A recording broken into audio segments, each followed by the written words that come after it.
There's no denying that when a show becomes popular, there are imitators around every corner.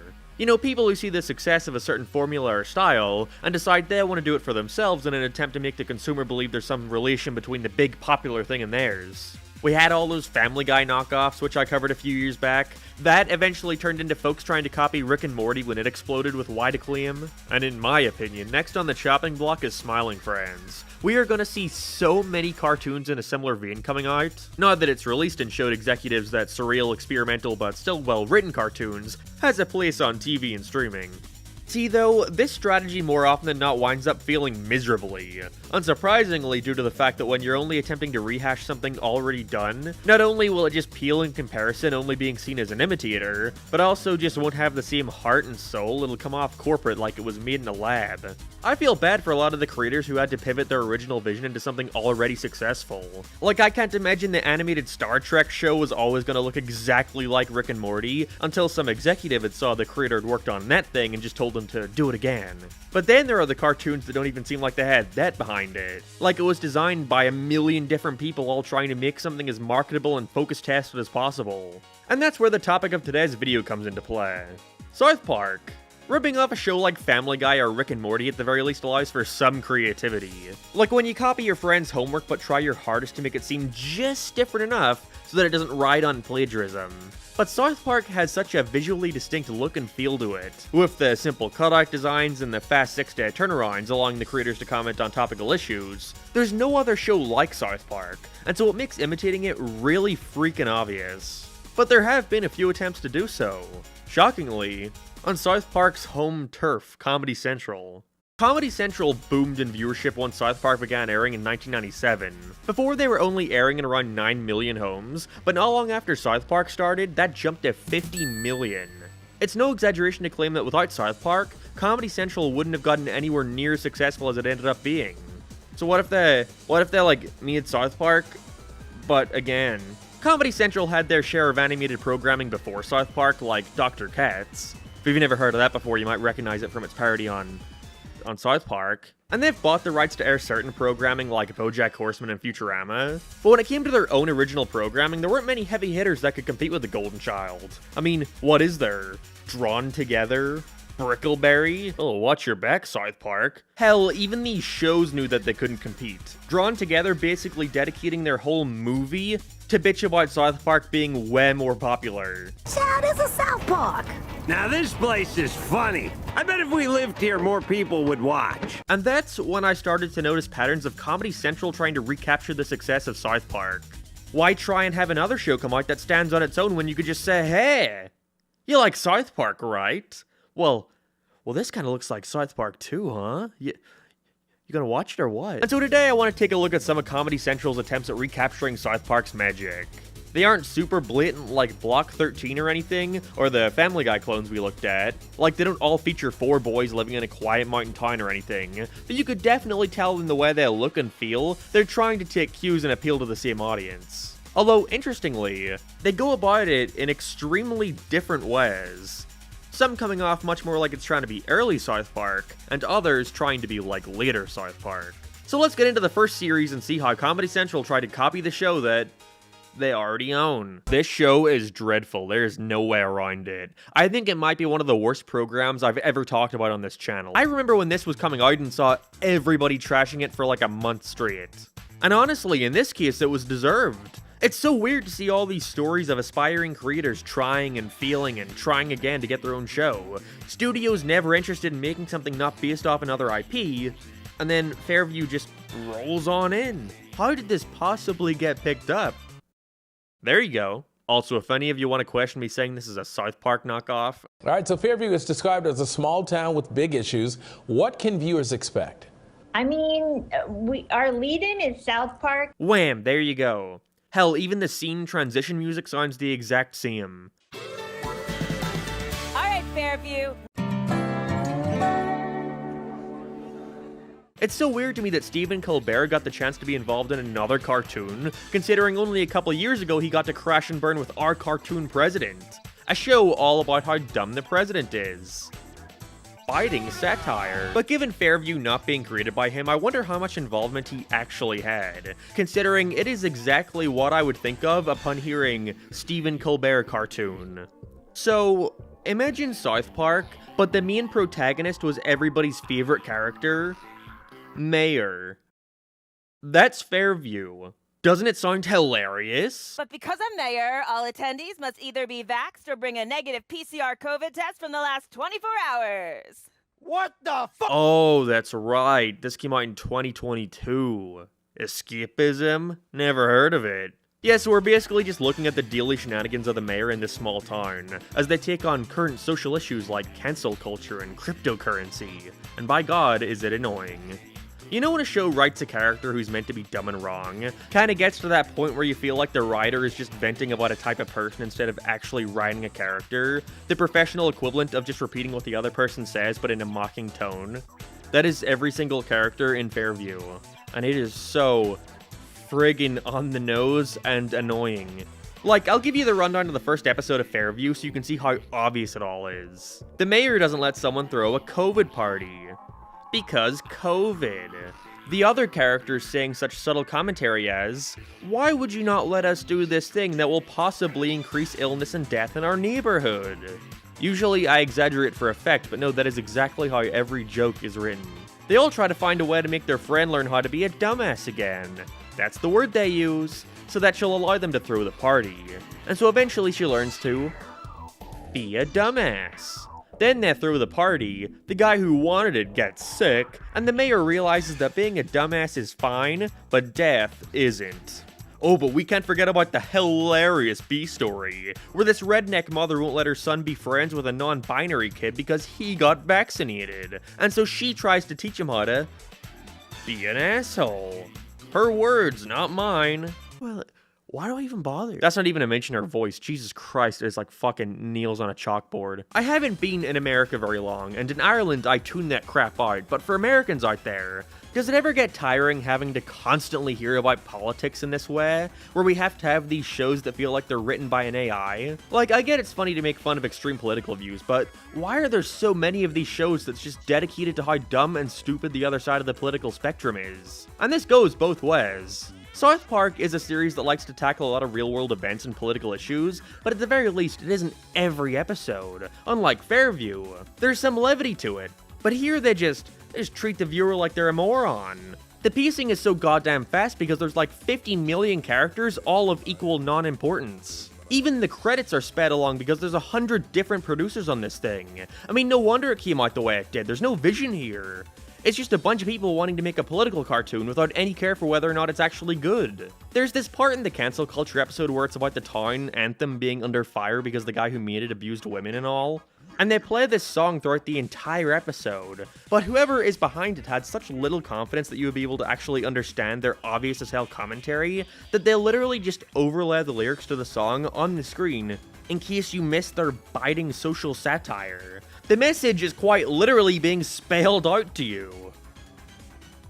This show looks like shit. It's like they combined Archer, South Park, Higglytown Heroes on Disney Junior, and those crappy caricature artists all in one. The actors are constantly screaming and shouting, but half the time the characters are just sitting there with a blank look and smile on their face. It's like they wanted to get the same fast turnarounds as South Park without understanding that came after the style was already sorted. South Park looks the way it does because of Matt Stone and Trey Parker's affection for Monty Python, not in some desperate attempt to cram out as many topical stories as possible.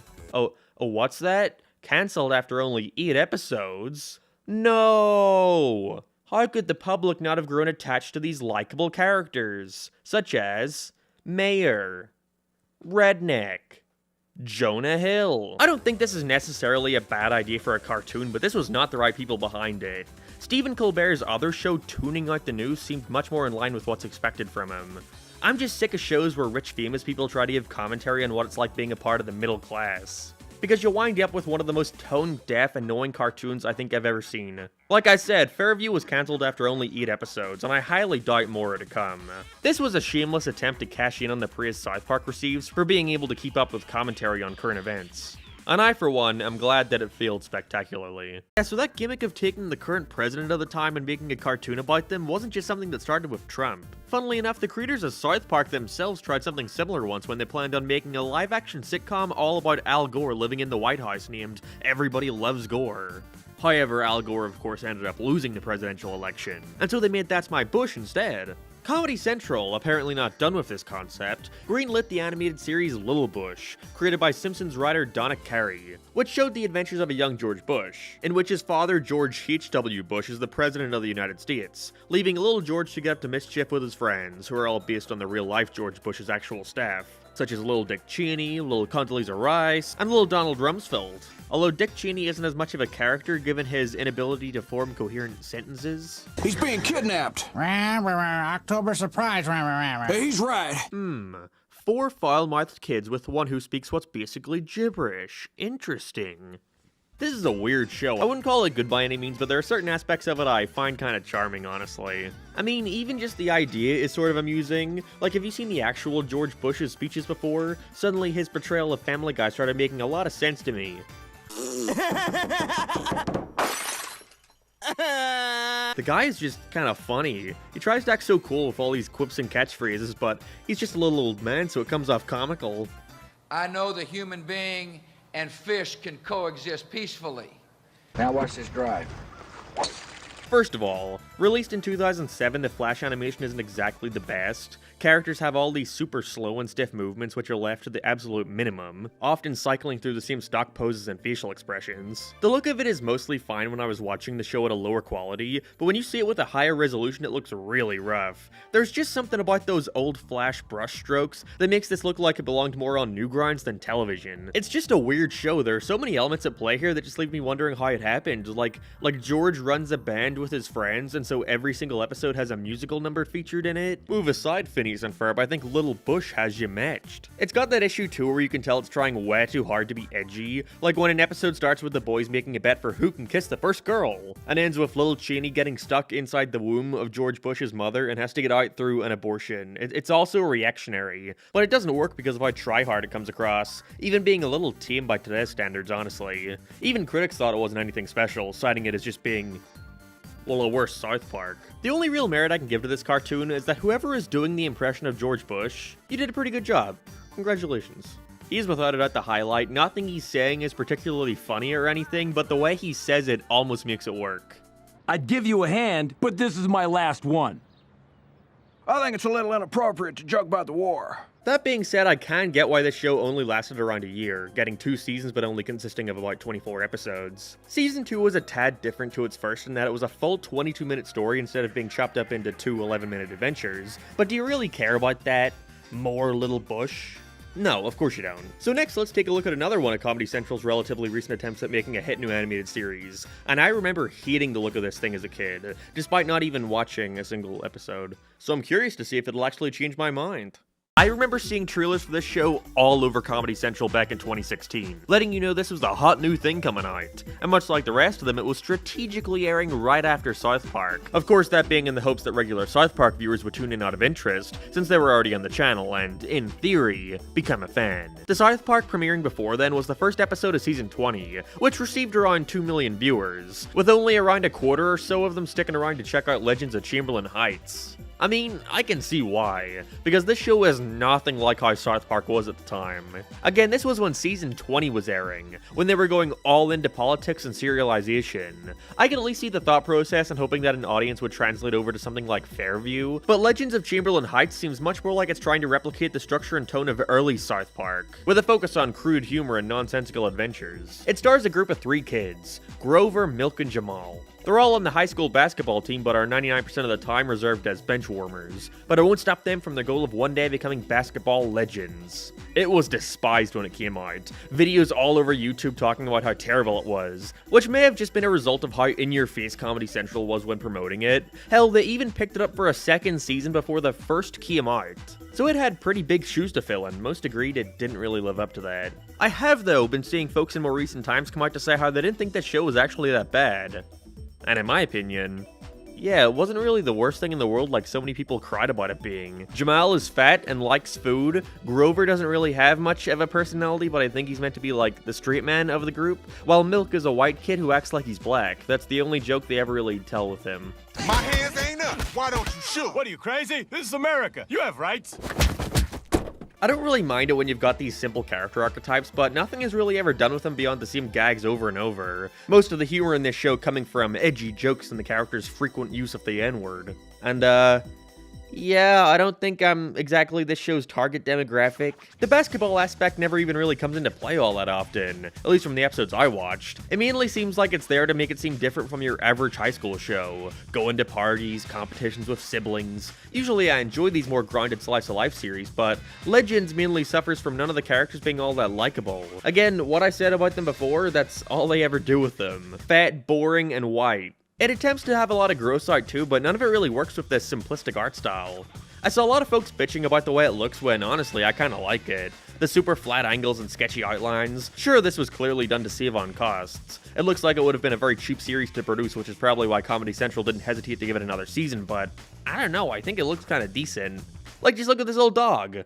I like him. And hey, each episode at the very least tries to have a coherent story. That's more than I can say about Fairview, but I can see why it failed to ever take off. Every single line of dialogue has at least 50 unique slang words, so I can imagine to your average South Park fan this just came off as loud, incomprehensible noise. But at the same time, I can see why it's got its own tiny little cult fan base. I've even had a few friends mention to me before how they were big fans of it. But alas, it was never meant to be. Getting cancelled after only 20 episodes, with its viewership in the second season dropping to as low as 150,000. So yeah, Legends of Chamberlain Heights? Not for me, but I can see the appeal. So what is the takeaway here? Comedy Central does not know what its audience wants when it comes to animation.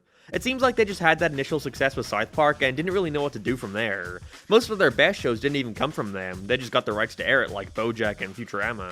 I've been seeing billboards everywhere for their new series coming out, Digman, which is about a deadbeat archaeologist trying to regain his long-lost fame, going for that same Rick and Morty ripoff style and uses a crappy cover of All-Star in its trailer, so you can tell whoever's behind it is up to date with all the current memes. But keep throwing that shit at the wall, Comedy Central. I'm sure eventually one of them will stick. The subject of meta-humor is something that I've seen pop up more and more over the years. Basically, it's the act of being self-referential. Cartoons have been able to use this over the years as a way of breaking the fourth wall, to make a joke either about the show itself or stuff going on in the real world. You know, you've got stuff like Chowder turning live action for a couple minutes, as in the show they run out of animation budget, The Simpsons inserting Mac Groening into their scenes, or Sonic Boom and its many jokes at how awful the Sonic fanbase is. No joke, they do it like every episode in season 2. He's just a fan. I've got dozens of them.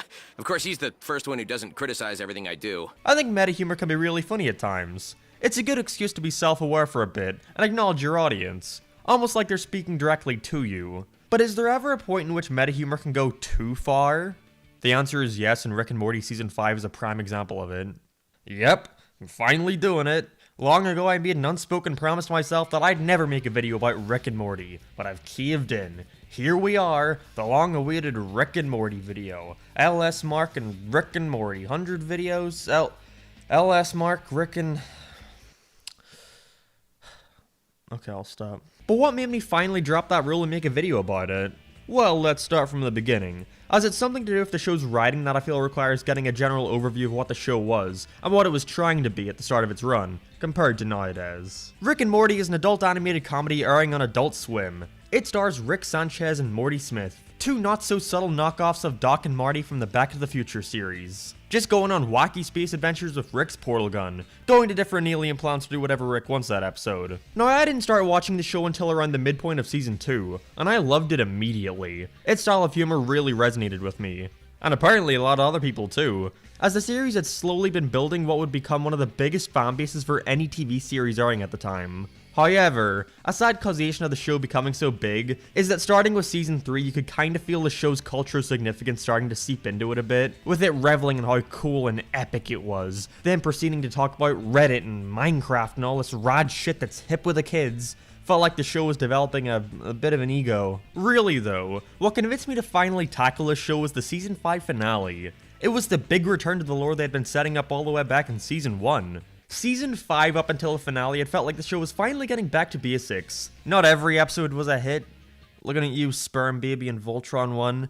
But overall, I enjoyed quite a few of them, such as the one between Morty and Planetina, and the one about Morty trying to get the wine for Jessica. I'm not saying the titles because they're getting so convoluted at this point that I don't even remember what any of them are called. The season ends with a big two-parter, with the first exploring how toxic of a relationship that Rick and Morty have with each other, and the second featuring them returning to the Citadel of Ricks, where they finally meet evil Morty, who within minutes destroys the entire thing, wipes out thousands of Ricks and Mortys, and leaves the self-contained multiverse that Rick has made for himself, where he remains as the smartest man in the universe, escaping in a new yellow portal. But I want to look past that. What a big game changer this was. And instead of endlessly speculating about where the series is going to be headed now after this, I want to focus on the writing of this finale. And how through its use of meta-humor, it didn't manage to elevate anything happening within the episode, and instead caused it to feel it making me immersed or care about anything going on in such a huge, series-shattering event. So this is going to be less of a, I didn't enjoy the season finale of Rick and Morty, because that's definitely not the case, I enjoyed it quite a bit, and more of a, I'm worried about the future of the show, and this episode perfectly encapsulates why. Now, Rick and Morty is no stranger to meta-humor. I mean, hell, they've been using it since the first episode. But when it comes to these types of jokes, I think it's always important to consider the context they're being used in. For example, don't put some dumb jab at the audience in a scene that's meant to be taken seriously.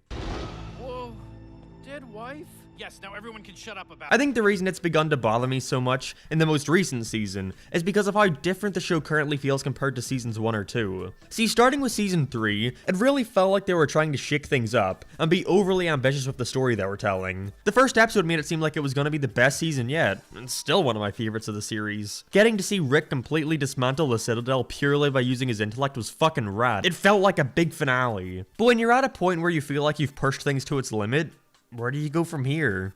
And that's when the sad truth set in. Despite starting off strong, this wasn't gonna be the best season of Rick and Morty. It was gonna be the worst.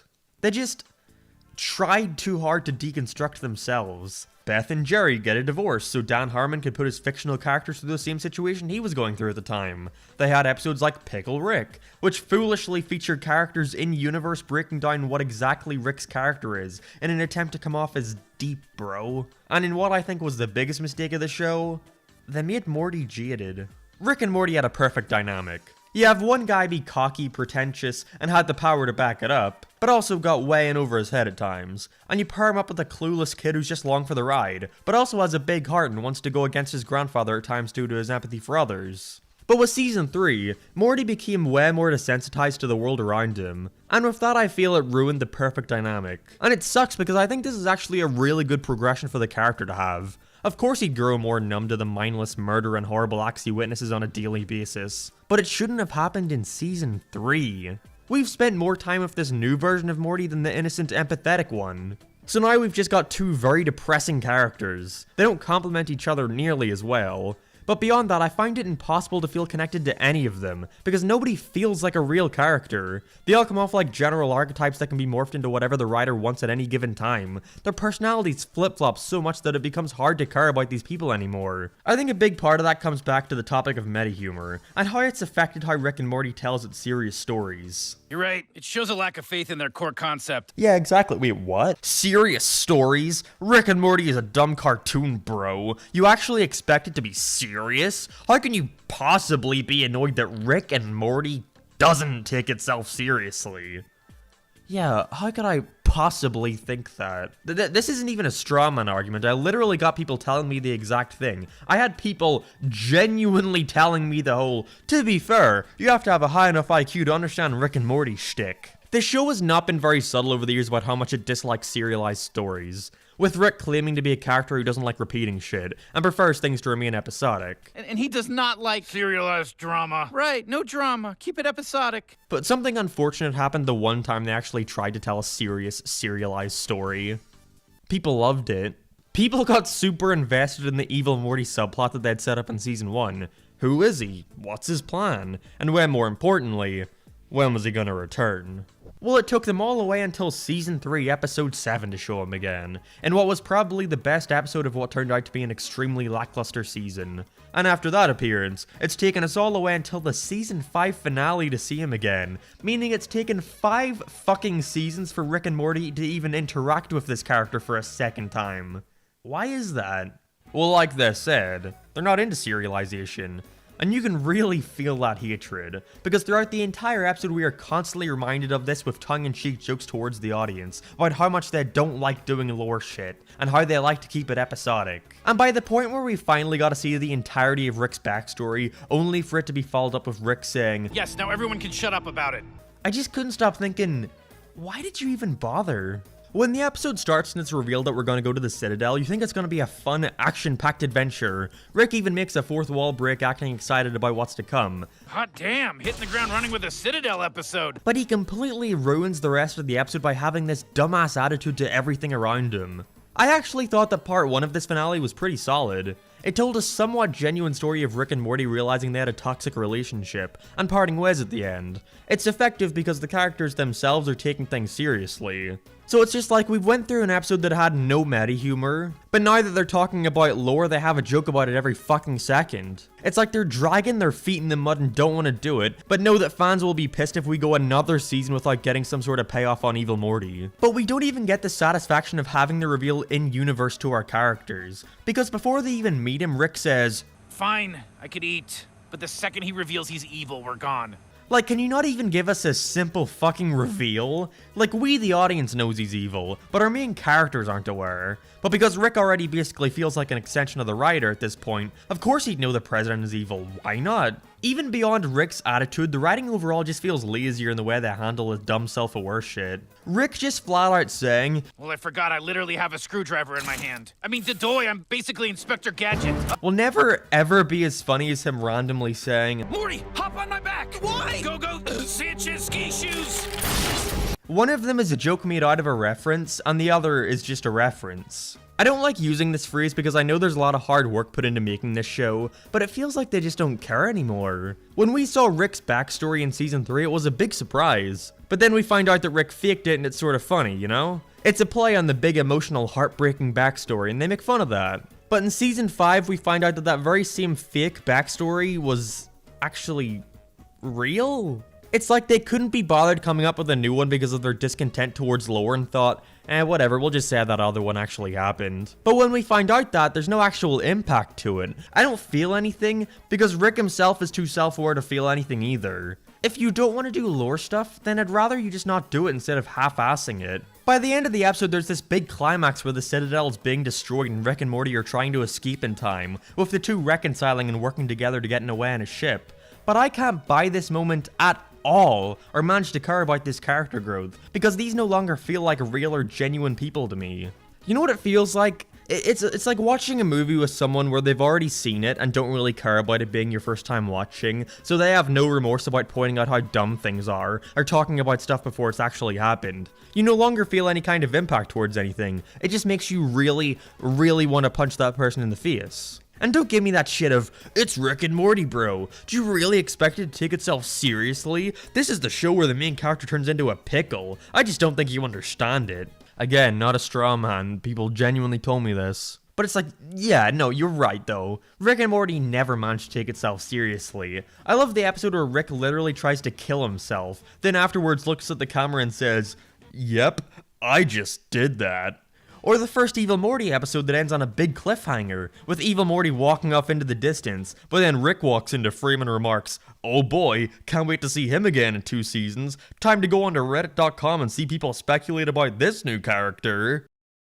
Oh wait, that didn't happen because the series just know when was and wasn't the time for a joke. To talk more about this topic of how a joke can ruin a serious moment, I thought I'd invite YouTube personality Johnny2Salos to talk more about this subject, as on his channel he spent a lot more time analyzing the series than me.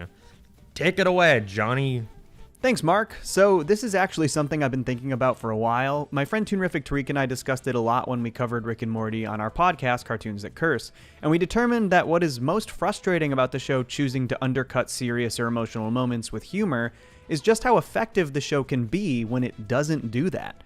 The show obviously loves to make self-referential and meta jokes, and it has since it started, but I always think back to the 6th episode of the series, Rick Potion number 9. This was the first episode that really established the idea of the multiverse, resulting in Rick and Morty ruining their own dimension and replacing their dead selves in a parallel one.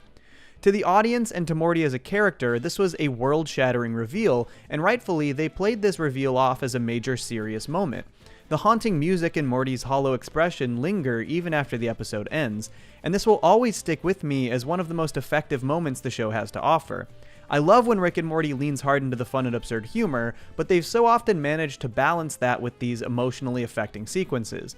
Mark mentioned a couple great ones earlier. Both Evil Morty reveals in seasons 1 and 3 were incredible moments that took themselves completely seriously. The scene where Rick contemplates suicide in season 2 was shocking and sticks with you. Even in season 5, in the Planetina story, they end the episode focused on Morty's heartbreak and do it earnestly. And these all stand out as some of my favorite moments of the show. Now, obviously, I don't want them to do this type of thing in every episode. These moments work because they're a juxtaposition to the ridiculous humor the rest of the show has to offer, but that's why it can be so frustrating when it feels like they have great opportunities to embrace these moments and instead choose to poke fun at them. The reality is that a lot of the fans are actually really invested in these ongoing plot elements and the more serious aspects of the backstories, so when the show makes fun of that fact within the same moment that it's exploring them, it can sort of feel patronizing. And I understand that the Rick and Morty fan base can be a lot, so I'm not suggesting that the writers need to listen to the fans because they know better. I just wonder if some of these meta jabs and references might actually be detrimental to the stories they are telling, especially when they're undercutting major moments. So that's my 2 cents. I still really like Rick and Morty, but I kind of wish they were a little more willing to embrace their serious and emotional side. To end this off, I want to make it clear and say that I do still like Rick and Morty a lot. If anything, nothing the series does now will ever affect my enjoyment of the first 2 seasons. But like I said, I feel like season 5 was a pretty good step in the right direction into recapturing the feel of them, while also taking the series in a whole new direction. And the finale definitely did do a lot of stuff I liked a ton, such as removing that dumbass thing about Rick being the most smart and powerful man in the universe, because it definitely got excessive with how godlike he was becoming, literally fighting a god. You know, I liked it more when he was just this smart old man, and not a fucking half-man, half-machine action hero who's prepared for any scenario. So it was clever for them to work around that by implying the past 5 seasons were pretty much set up so Rick only had to fight foes he knew he could defeat. Means there are stronger things out there that he was hiding himself from. So I'm definitely still going to be keeping up with the series to see where it heads from here, and I'm still a big fan. This was just me voicing some of my concerns with the way the writing was headed, and I hope they're able to get better about it in the next 50 confirmed episodes, whoa boy. How is it the year 2024 and we have a Ted TV show? Now, how weird is it that the show is actually good? A couple of deep breaths here and just try to... Can you believe it's been almost 2 years since I last talked about the surprise reveal of a Ted TV series, based off the hit film franchise created by the funny family man himself, Seth MacFarlane? Gotta be honest, I did not think this thing was coming out. We barely heard a thing about it until like a month ago. Being a Peacock original also didn't give me much confidence that this wouldn't be cancelled the second the executives realized they have about 24 subscribers on the service. I only bought it to watch this show, and in writing that, I just reminded myself to go cancel it. But again, I was not optimistic. Ted was one of my favorite childhood movies, showcasing a little kid having his Christmas wish be granted with his teddy bear coming to life. Only to fast forward 30 years where the charm of him has vanished and they're just sitting around smoking pot all day. John having to learn to let this literal manifestation of his childhood go, as it's harming the relationships he makes as an adult. And then the second is just about Ted trying to prove he can have a kid or something. The villain from the first one returns. They sing Sweet Caroline. I think that's the only joke worth remembering. Ted has aged kind of poorly in my opinion. I feel like every time I revisit it, I'm still able to acknowledge that it is good. You know, the plot is great. I love the characters. The animation holds up extremely well. But the humor, man, hilarious in some cases. But Seth's over-reliance on pop culture and name-dropping in place of actual jokes has it starting to show its age. That's my bad. I was sending a tweet. You mean a zeet? Sorry. That was the one aspect of the series I was happy about. Ditching the concept of continuing where the sequel left off, and instead going back to when John and he were teenagers. Ted getting sent off to school with him having to deal with the awkward teen issues you'd expect, like doing drugs for the first time or finding a date to the prom. But thankfully, and honestly shockingly, I think the series manages to avoid a lot of the tired tropes you would anticipate from a setup like that, and instead uses it as a jumping ground to showcase a charming throwback to the 90s, exploring these characters through a lot of their first experiences with stuff that was so second nature to them in the film. And there's a talking teddy bear. And Sonic. Oh, what about this? Sega Genesis. I think what surprised me most about the series was their commitment to the Bennett family as a whole. The other members get just as much screen time as John and Ted. I'm sure Ted's animation being so expensive was undoubtedly a factor in that, but at the same time, I think it shows Seth's confidence in making endearing characters outside of the one you're obviously coming here for. We even have Steve Smith playing John's dad. He's the guy who says, "Baba Booey!" Other than that, there's John's mom, who fills in the role of a traditional submissive wife, something they explore a lot throughout the show, as well as his cousin who's staying with them. Despite only having 7 episodes, they did a solid job at mixing and matching them. They each all have at least one memorable moment with each other, which I was not expecting. The stars of the show, though, were of course John and Ted. At first, I was really not feeling the show. The first joke is literally just the same first joke from the movie. They both have the same theme song. I was really concerned this was just going to be a soulless cash grab, retreading the same jokes and humor that the movie already did. I mean, they thought they could just call this Super Mario and we'd all just sit down and accept it? I won't. However, once they get into the story, it picks up drastically, with Ted being forced to go to school with John as they start to introduce you to more of this world and the new characters not present in the film, whether it be the girl he likes or stereotypical fat bully. They all have the pieces here for what should be every other high school show, but they somehow manage to avoid all the pitfalls you would expect. These characters aren't present throughout a majority of the series. It's not treated as some sort of ensemble. They only come into play once they have something interesting to do with them, and I think that's what I enjoyed most about this show. It's focused, and John and Ted's relationship feels genuine. I was not sure how well the kid who misses in Daddy Daycare could carry a show on his own. What does that mean? I missed. Oh, hell no. I feel like, of course, you'd assume that an adult actor with many more years of experience in the industry would help them be better when acting against nothing. Yeah, that's right. Sorry to any kids out there watching. Santa's not real, and neither is Ted. Mark Wahlberg did a fantastic job, and honestly, so did Max Burkholder. I can think of maybe one scene where it came off unnatural, and it was in the final episode where he's meant to be chasing him. His movements feel like they have a 5-second delay to them. But other than that, I can't think of a single other moment where I didn't think Ted was there. Certainly thanks to Seth being a great voice actor in general, he does just as good of a job as he always does. I don't know what's up with you, Seth. You're a phenomenal actor, but when I see your face, I wanna punch it. Tried watching the first episode of The Orville and I just couldn't get past his smug-ass face. But in Ted, he's good. Thumbs up. What definitely adds to that is the animation. They seriously did not skimp on the quality here. There was one scene where he looked kinda out of place, and it's when he was showering. We can send robot cars to Mars, but we can't figure out how to make good CG water. But again, other than that, he looks fantastic. Incredibly impressive for a TV production. I love his dumb little face. His blank expressions add so much unintentional comedy to every scene he's in. Speaking of comedy, I was really pleased to see that Ted stands out as one of the funniest things Seth has ever put out. Nothing had me rolling on the floor laughing or anything, but I did have a smile on my face for a majority of the runtime. It really reminded me of early Family Guy, especially in pacing and tone. Except instead of cutaways, most scenes wind up devolving into a short 30-second to minute-long rant or argument between characters, sometimes even having that go on throughout the rest of the scene as the others continue along with the story. Because of that, there are a couple times where I felt as if scenes were going on for too long, bordering on tedious. But for every joke that didn't land, there were about 5 others that did. I also enjoyed how earnest they aimed to make the show. The characters are at the core of every story, and it never diverts too much from what's at the center of every episode. Whether it be about his mum worrying that she's losing her husband, the cousin and Ted learning to bond, or even a right-wing toy truck coming to life and learning that he's only so bigoted because of his own closeted homosexuality. It all works in line with what you'd expect from these characters, somehow. On top of all that, it's simply just charming. It tries to be extremely edgy at times, but it never comes off like it's coming from a place of hatred or mockery. It all just feels so innocent and nice. The relationships with each other feel genuine. This is gonna be the worst comparison ever, and I'm only using it because they're both adult comedies releasing close to each other, but I want to quickly look at Ted compared to Has Been Hotel. Angel dust. No, I've only seen the first 2 episodes, so that's all I can speak on. But it's also a series that relies a lot on edgy humor. However, I couldn't put my finger on why Ted winds up achieving its earnest moments, whereas Has Been, they always come off kinda out of place, like they didn't belong.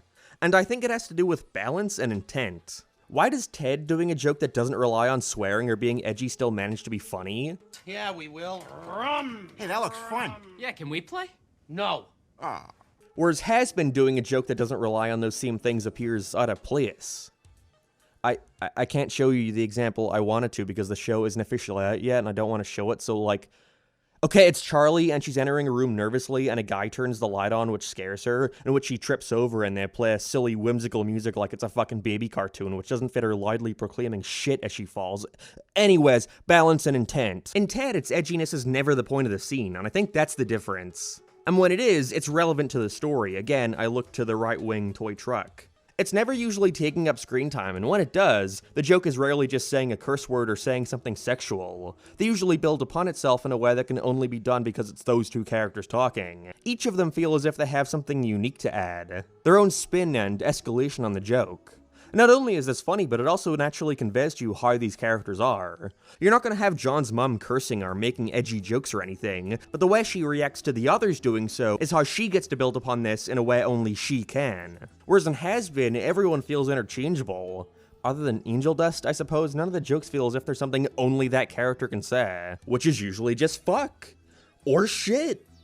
Or cunt. I feel like because of that, Ted is more able to earn those genuine moments because these characters feel real, like they're capable of being able to complete a sentence without needing to throw the word fuck in. Sorry, again, I know that's a strange comparison, but I watched these back to back. It was jarring. That's the closest thing to a has-been review you're ever going to get out of me. My favorite episode of the Ted series would have to be the second one, where they kind of get rid of John's bully before even doing anything with him. This is by far the one that had me laughing the most. I could not get enough of Ted doing all this heinous shit with this most innocent smile on his face the whole way through. They learn that his bully doesn't have a dad in the picture anymore, and so they fucking decide to catfish him pretending to be his dad and asking to meet up, only to call him at the place they were meeting to tell him that he's a disappointment. But because these episodes are so long, they can go in multiple directions with it and build upon that. And so to make it up to him, they call him back as the dad apologizing, and through the phone calls get more and more genuinely invested in his life and want to find a way to continue following him along. It was pretty good. My least favorite, however, would probably have to be the fifth. I think it just takes way too long to get into it with little to no payoff. Ted has to be the therapist for John's parents, where the mum realizes she gave up a lot of her own dreams for him. And so they just find a way to let her teach his class for a day, to which she leaves saying she doesn't even want to be a teacher anymore, and that she likes being a stay-at-home mum. It takes them like 30 minutes to get through the therapist stuff, time which I feel like could have probably been put more towards the end of the episode, to actually go into her being fine with such a demeaning role. Just sort of felt like they needed to find a way to end it, but I definitely say there are more good ones here than bad. I like the Christmas and Halloween specials, they were alright. The pilot being John and Ted smoking weed for the first time was a fun idea, and the finale was pretty great too, concluding things in a natural way while still leaving things open for a potential season 2. Which I hope it gets! I was not expecting to come out of the Ted show wishing for there to be more, but if anything else, I think this show is incredibly charming, and I simply like following these characters around in such a casual setting. I think what most have come to realize from this is that Seth MacFarlane is still a really funny guy that is capable of making something a quality. I think most forget that Seth hasn't been involved with Family Guy for more than half its life. It's evolved, or default arguably, into something so removed from its initial vision, and most likely isn't where the series would be if the man were still with it to this day. But in other ways, I appreciate that he's decided to step away from that rotting corpse and has consistently tried to get out of his comfort zone and try a little bit of everything. So go check out the Ted series. Somehow, I wouldn't recommend buying Peacock or anything, but I'm sure you'll find a way. You're clever. You ever find a show that you hear the premise of and think, that sounds great, I'd love to watch that, and then at every opportunity to sit down and view it you think, nah, this isn't the right time. I really want to enjoy this and take it all in, and for whatever reason, I don't think I'm gonna get everything I can out of it right now. And then that continues for days and days until you forget about it altogether. That was me with Tear Across the Dotted Line, and by God do I regret having waited 2 years to sit through it all. I mean, I really don't know why I stuck my feet in the mud so much, it's only like an hour and a half long. I saw a few people talking about this when it released, but nothing massive. I personally watched the first episode, didn't think much of it, got annoyed by the main character's voice, and never really watched it again. Until a couple months back when I finally decided to give it the time of day, and I loved it. I thought it was really something special and unique, which is astonishing because it could have been so terrible so easily. Tear Across the Dotted Line is an Italian cartoon produced by Netflix. In 2021 it got released with an English dub, where all the characters are now British. Perfect. It's actually an adaptation of a popular graphic novel series over there, created by Zero Calcare, which follows the main character Zero as he deals with his problems alongside his anthropomorphic armadillo friend who pretty much just acts as his conscience, criticizing and picking apart everything he does. Oh yeah, nobody else can see the armadillo. I probably should have mentioned that. It can be real though if you just watch the Italian live-action movie adaptation. Oh my god. Not that it matters much since about 95% of the show is solely focused on Zero and the armadillo. They make it evident from the get-go that this is his journey, nobody else's. Sure, he's got his small group of friends palling around, but you're gonna pick up on something pretty quick with them. I was at a gig with my friend Sarah, who said to me, "Zero, this is Alice. She's a friend of mine. You talk to her for a bit while I go get beers." Yeah, just about every single character in this series is voiced by one person.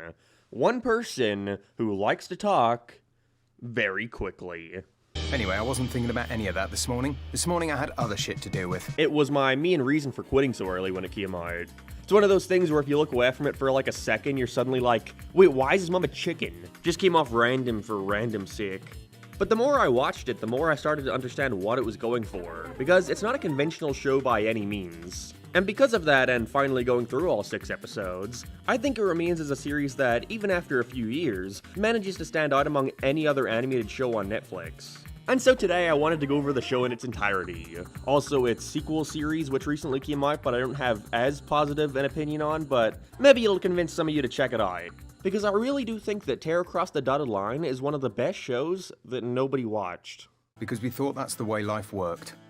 That we just had to tear along the dotted line, very slowly, following that dotted line to our destiny.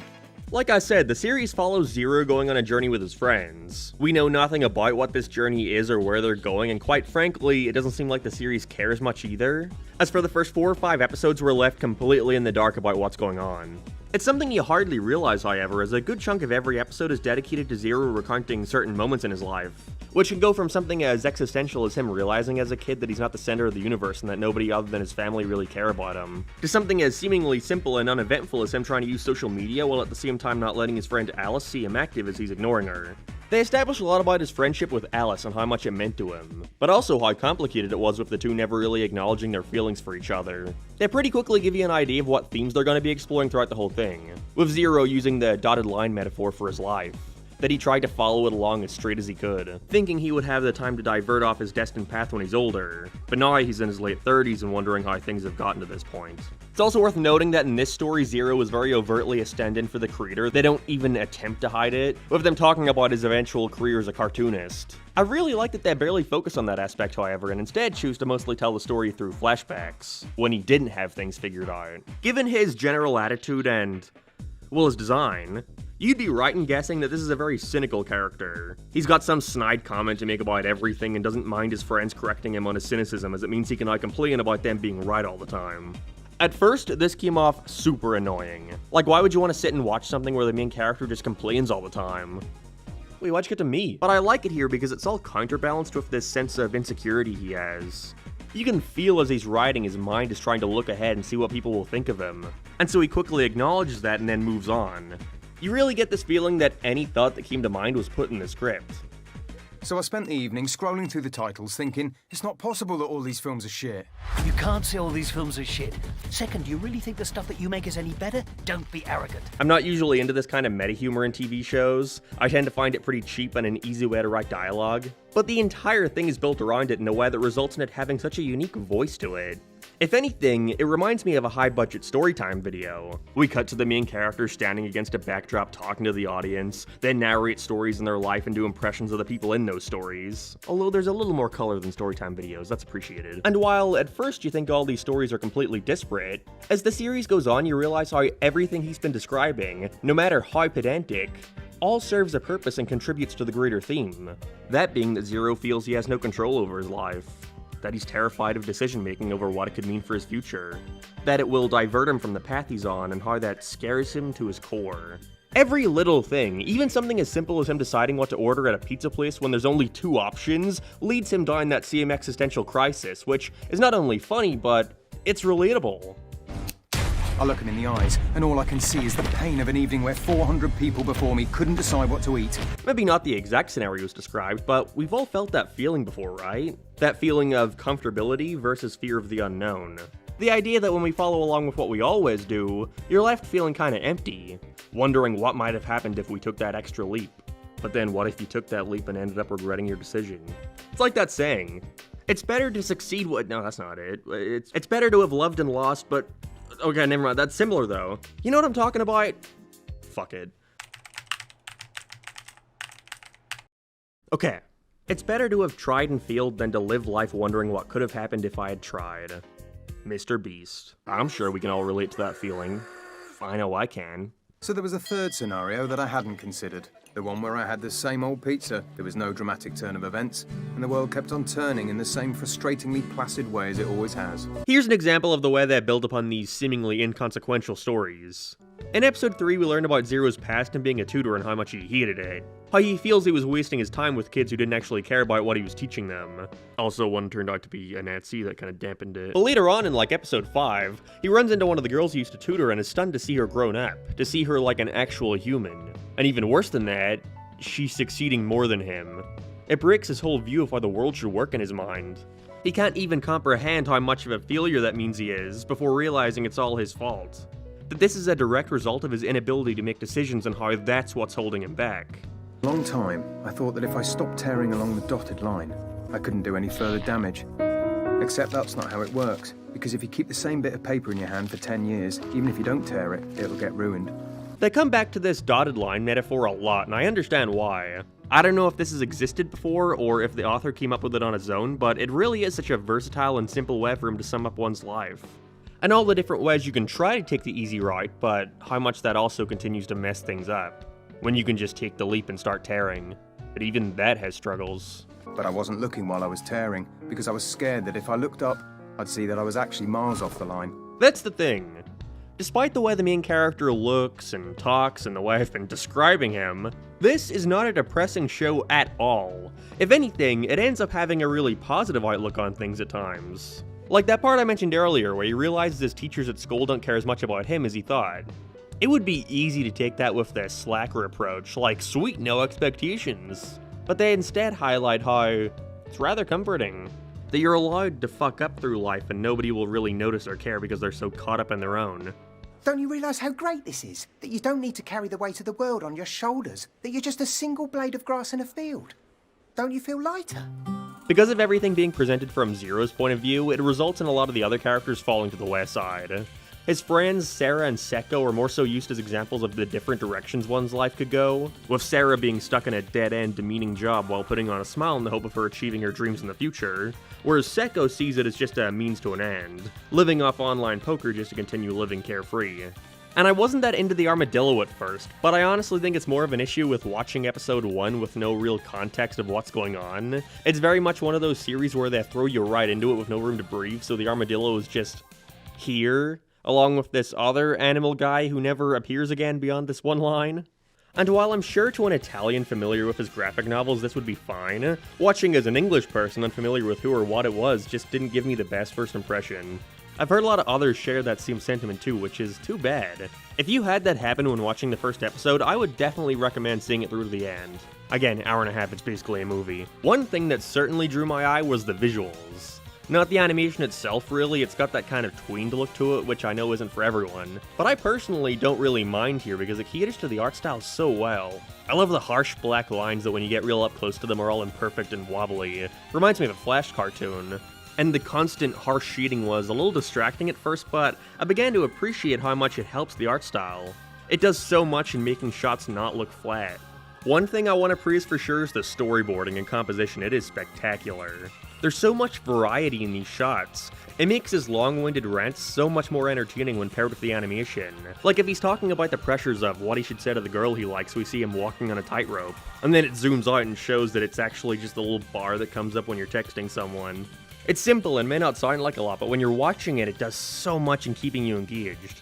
Basic stuff like that goes a long way. I love how they use such literal examples of what he's talking about to elevate his point. And they even occasionally switch up the art style in interesting ways, such as when he's fixing up his car and we see this little IKEA instruction doodle kind of style. It's great. The final 2 episodes, though, are when the show really picks up for me. Not that the previous ones weren't entertaining, but more so, they make all the previous ones so much better. They reveal by the end of episode 4 that the reason he's been complaining so much, the reason he's been so in his own head about everything, is because if he isn't, then he has to think about where he's going. And after episode 5 sees him staying at an old couple's house, we finally get the reveal in the most nonchalant way ever. Spoilers, by the way. I can't get to sleep when I'm sharing a bed with someone. Well, at least us two are in the guest room. Think about Sarah sleeping in a dead girl's bed. As it turns out, the trip they were going on was for a funeral. Alice's funeral. Staying at her parents' house just a couple weeks after she took her own life. I never mentioned it previously, but throughout the whole series, whenever Alice is talking, they put a weird robot filter over her voice. It's one of those things that when you watch episode 1, you're confused and put off by it. But now with the context, it makes so much more sense. He can't make an impression of her because he doesn't remember enough of what she sounds like to do what he thinks is an accurate version of her voice. The final episode of this series is really something special. The perfect culmination of everything they had been setting up throughout the show. Zero goes to the funeral and reflects on their time together, which makes him start to spiral as he starts wondering why she would do it, why she would want to take her own life. The blade of grass line his friend had tried to reassure him with when they were children doesn't have the same effect it once did. We cling on to the concept of comparing our lives to other people's that seem perfectly cut out. And perhaps they're only that perfect because we see them from afar.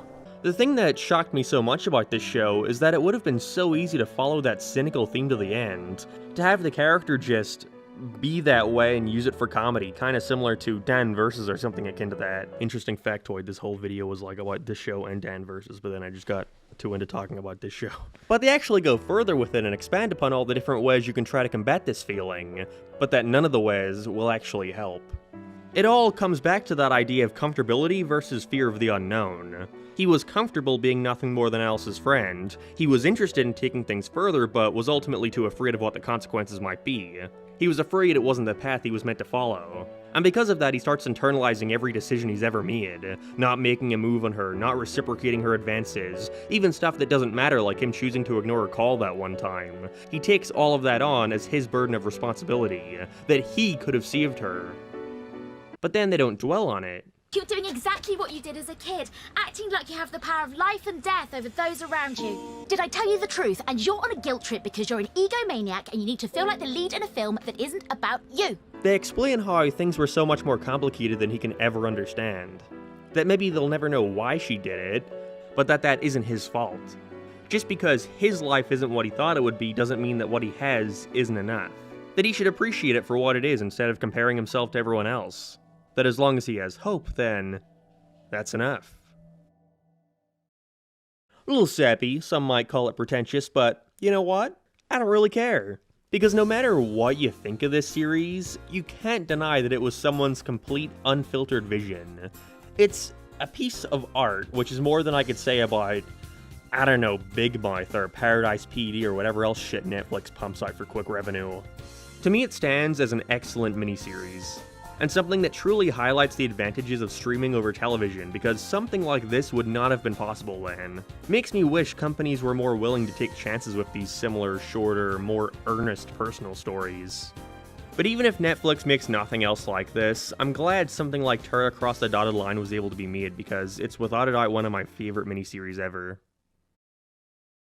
I first got into Scott Pilgrim at the age of 11 after watching a Let's Play of the video game and then proceeding to look up a 240p rip of the film on YouTube, and it blew my mind. It was unlike anything I had ever seen before. Everything about it, from the look to the sound, the editing, the performances, then and there, I became a fan of Scott Pilgrim and wanted to take a look through anything and everything that had come before.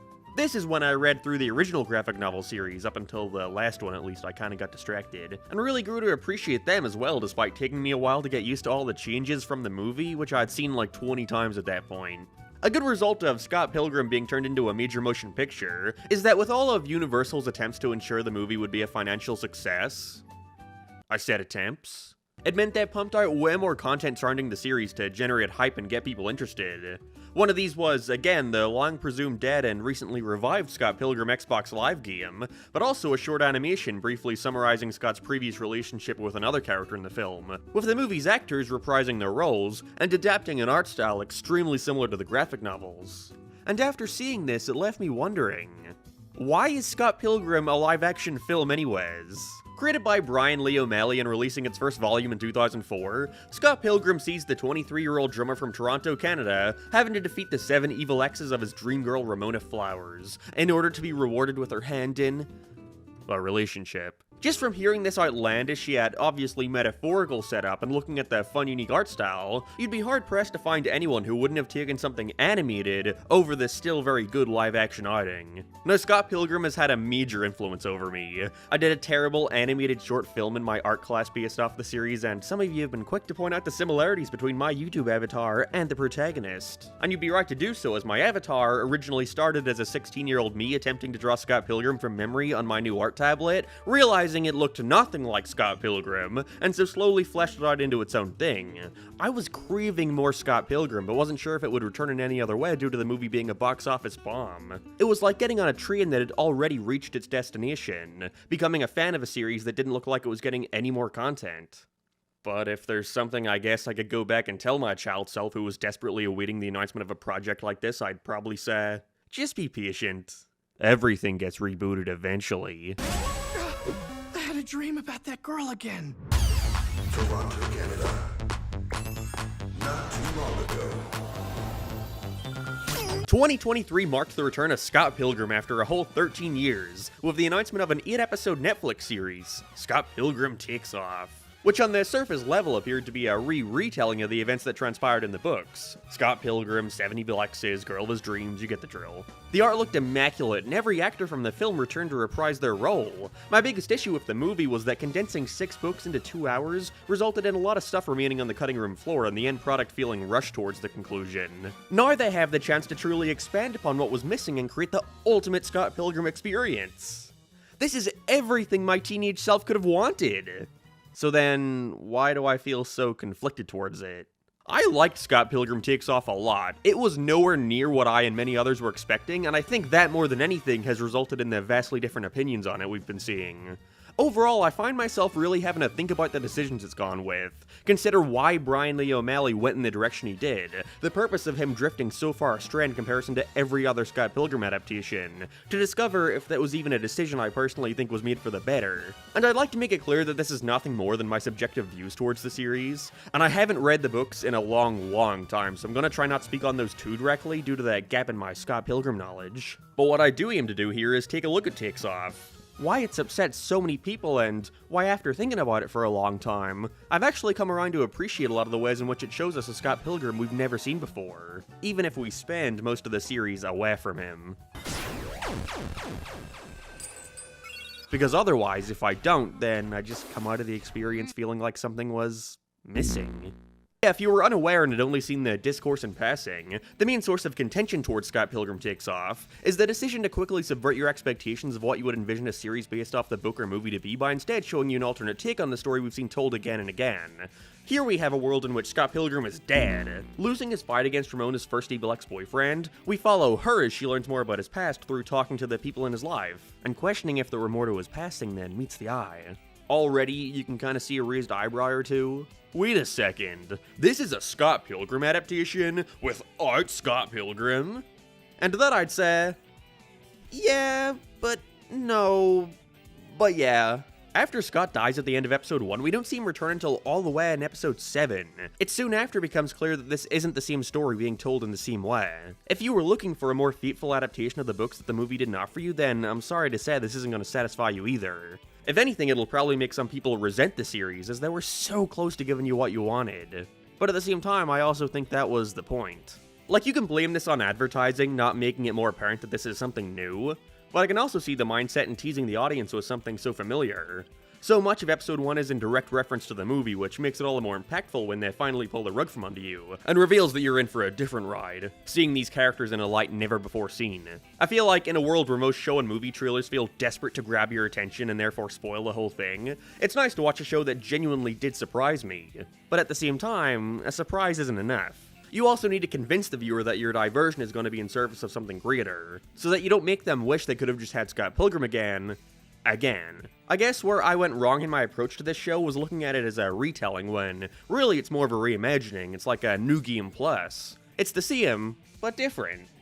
The big difference here being the larger focus on Ramona. And by larger, I mean she's not the main character. Without Scott here to defeat them, we see the League of Evil Exes restructure, kicking out the leader Gideon Graves in favor of Matthew Patel, who until now has only ever been the evil ex who gets taken care of quickest. I thought it was clever to give this once almost tutorial-like character the spotlight for a change, along with Ramona being a more active player in the plot rather than simply being something to be fought for. This is undoubtedly done to address and correct a major piece of criticism towards Scott Pilgrim, being that nobody in this world has any depth whatsoever, outside of Scott Pilgrim. Now, to me, that was never a bad thing. The series always had hints of your typical coming-of-age story, showcasing Scott as an incredibly flawed protagonist who consistently steps on the hearts of those around him to follow whatever path he chooses on a whim. Getting broken up with and trying to rebound by playing with the heart of a 17-year-old high school girl, before dropping her the second the girl of his dreams skates by. Going on a journey to be with her, sure, but also on a journey of self-discovery and respect. Learning that he can't continue to ignore the people he steps on, that he isn't the lovable, snarky protagonist, and that his actions have consequences on the world around him. Everyone is so one-dimensional because it's almost like that's how Scott sees them. In the books, this growth is done through him literally manifesting all his negative traits into an evil doppelganger, before having to accept those traits as a part of him instead of something he can just fight. That acceptance is the first step towards growing. And in the movie, it's through him just kind of saying sorry, and the growth is more of an implication to happen afterwards. Just not that strong, but again, that ending overall was just very rushed. However, here the focus is solely on Ramona being the one to deal with her exes. Rather than fighting them to the death, she chooses to just talk to him. Despite being a beloved franchise, Scott Pilgrim is not without its detractors, and one of the most common complaints towards the series has to do with Ramona herself. That being she's what the young ones call a manic pixie dream girl. Less of a character and more of a caricature of the perfect woman, whose only purpose is for the protagonist to fawn over and eventually win through whatever struggle is needed. And again, it's been a while since I've read the books, but at least in relation to the movie, I agree completely with this assessment. Movie Ramona always comes off kinda cold. Her relationship with Scott never feels genuine. But I think when people bring this up as a point of contention towards the film, I always have to wonder, what's the point though, right? Scott Pilgrim isn't like other coming-of-age movies, such as 500 Days of Summer or Almost Famous. To me, it always seemed laser-focused on dissecting Scott as a character, with everyone else merely existing to steer him towards this realization that he needs to grow up and have some respect for those around him, and himself. And so I think most of the differences between the Scott Pilgrim reimaginings can be made evident by simply asking the question, what is the intention of Ramona? In the movie, at least, I always got the impression that they were trying to show that Ramona isn't a good choice for Scott, and that they don't mesh that well together at all. That Scott is yet again looking for someone to fill a void in his life and thinking that his answer is in this woman. Now, of course, this ending kind of muddies it, as we all know he does end up with her at the end, which seems to go against everything they had been setting up, but that's not without reason. See, there exists an entirely alternate version of the movie's ending. Basically everything after Scott dies, where he comes to realize that he's been so hellbent on fighting for Ramona that he fails to see the person who he actually had a real connection with the whole time. The 17-year-old girl, still not a perfect ending, but it does recontextualize a lot of the movie, mostly making it clear that the reason everyone comes off so shallow is because, well, they are, it's on purpose. The book wasn't finished yet by the time the movie was in production, so I always took this ending more as director Edgar Wright's version of the story. It may not be the same Scott Pilgrim ending we saw in the graphic novel, but I think it works just as well, 17-year-old girl aside. It's the complete opposite of the book's ending, which as far as I'm aware just ends with Scott and Ramona taking on a fresh start together. But because it was eventually changed to fit in line with the graphic novel's conclusion of them leaving together to try again, it causes the rest of the movie to feel slightly off. They couldn't change too much with a limited time and budget, and so the whole time you're led to believe it's going to end one way, only for it to change lanes way too late. And so Scott and Ramona's relationship leaves you feeling as if something is missing. Actual development. You have a romance movie where one guy's a lovable jackass, and the girl seems completely aloof to it all, just kind of going with it. So this ending where you're meant to believe they care about each other enough to want to go away together feels unearned. Scott Pilgrim never really seemed like a series to me that was all that prioritized on giving Ramona much focus or depth, which was an ever-growing criticism with the book and movie, with the 5th volume even going out of its way to try and make her a more relatable character the reader could connect with more. And so when given the chance to do it all over again, I guess why wouldn't Brian take this once-in-a-lifetime opportunity to do what he feels is right by the character? A do-over. We gotta remember, Brian is almost 20 years older than he was when the first Scott Pilgrim volume came out. Maybe he's got something new to say. Like I've got into, the approach for the story in Scott Pilgrim Takes Off sees Ramona be much more hands-on with her exes, going to each of them individually to see if any of them were involved in the suspecting kidnapping of Scott, which winds up giving her the opportunity to reconcile with them, and even acknowledge her own wrongdoings in those situations, like leaving Roxy all alone after making her think their relationship was something more than a quick fling. I really enjoyed all this, as it gives us a much greater sense of world-building compared to the purposefully narrow setup of the film where everything revolves around Scott. Now that's still the case here. For a majority of this thing, they're even making a movie about him. Descriptions of said movie having a striking resemblance to the actual Scott Pilgrim film, we'll get into it later. But it allows us to see way more of this world and the people who inhabit it, where they live, what they get up to in their everyday life. I can appreciate the much slower pacing, even if I think some of the pauses between interactions can go on for a bit too long. Do you know this one girl with hair like this? Ramona Flowers? Ramona. Because of Scott's absence, however, and this being the biggest shakeup on the story we've ever seen, it does leave quite a bit of the series feeling a tad aimless in my opinion. It's definitely a result of me heading in with expectations of what I was thinking the show would be, but because of that quick subversion, it left me wondering for a majority of these episodes, where's this going? There's an intentional decision here to show these characters as being deeper than initially thought. But because of the ending focusing so much on making it clear that the original Scott Pilgrim timeline where he did defeat the X's still happened in some form, it results in you feeling as if a lot of the moments and arcs that are integral to that story have been sidelined in favor of something different. Like, such a large focus of the Scott Pilgrim story is the love triangle between Scott, Ramona, and Knives. Scott dating Knives briefly before this new girl grabs his attention, yet in his pursuit of her and fear of taking accountability, he fails to break up with Knives until a good bit into his relationship with Ramona has already started, something he has to finally admit to both of them by the end. However, in the series, Knives is nothing more than a tertiary character. Once Scott disappears, they give her new purpose in finding a talent for playing instruments, but that central conflict that the story usually spends so much time focusing around is all but absent here after episode 1. This wouldn't be a big deal at all, considering this is obviously a different take on what we've already seen, but as I'm going to eventually get into, the series has a very meta ending that makes it clear the original plot of the books did happen in some form, and so with Scott's sudden return to the story, you get the feeling that they just want to move on to all this new stuff, without considering Scott hasn't been present for any of it. It's episode 1 Scott being placed back into his timeline, except most everyone has had some kind of growth, except for him. It causes them to shoot right past the plot points we've already seen in other media, which I understand not wanting to repeat, but also, we're really not going to put any focus on the fact that Scott was dating them both at the same time. Ramona finds out about this in one of the episodes, yet she doesn't really have much of a reaction to it, because that's not what this story is about. And so when Scott jumps back in, you can't really tell if they want to continue from where they left off, or just keep going down this different path. We have Scott reconciling and apologizing to Knives, but in context to the series so far, I don't think they've shared a single line together. It's so reliant on you having read the books and seen the movies, but at the same time, it wants you to know this isn't either of those same timelines. Like, by the end of the series, Knives suddenly adopts the outfit she wears in the movie and book, yet they fail to consider the reason why she's wearing that outfit in the first place. Both times, it's to fight Ramona to win back Scott. It's this weird middle ground where they're trying to follow the events of the other media while not really including any story beats from said other media to justify it. It's hard to really go into what I like and don't like about Takes Off without talking about the final 2 episodes, so if you're worried about spoilers and somehow got this far, then see ya, bye, be sure to subscribe on the way out. We find out that Scott wasn't actually kidnapped by one of the evil X's. Instead, the person to kidnap him was Scott. From the future. This Scott comes from a timeline where he did defeat all of Ramona's evil X's, events playing out extremely similarly to those of the book and movie, although some stuff is left out, like anything to do with Nega Scott. This is the same universe where Scott fought for his lady, but things didn't end well. After eventually getting married and subsequently running into a rough patch, Scott refused to even speak to Ramona for 10 years, realizing that if he goes back in time and forces past Scott to never fight for her, then it'll save him from all this heartbreak later. Then, upon Scott returning to his time period and still continuing to seek Ramona, his future self once again transports him, along with everyone involved in this story, to this empty landscape, revealing that he had spent the last 10 years training to just straight up kill him. Wow. Talk about a shift in direction. There's a lot I genuinely love about this new approach, but also certain decisions that I wasn't as big a fan of and was more so confused about what they were trying to say about these characters. So let's start with the good and work our way to the bad, but really not bad, more just like choices I felt like discussing. First, the good. This whole ending where Scott is actually the bad guy comes out of nowhere, and I'm sure to some it seems like a major slap in the face to the character, but I actually really like it.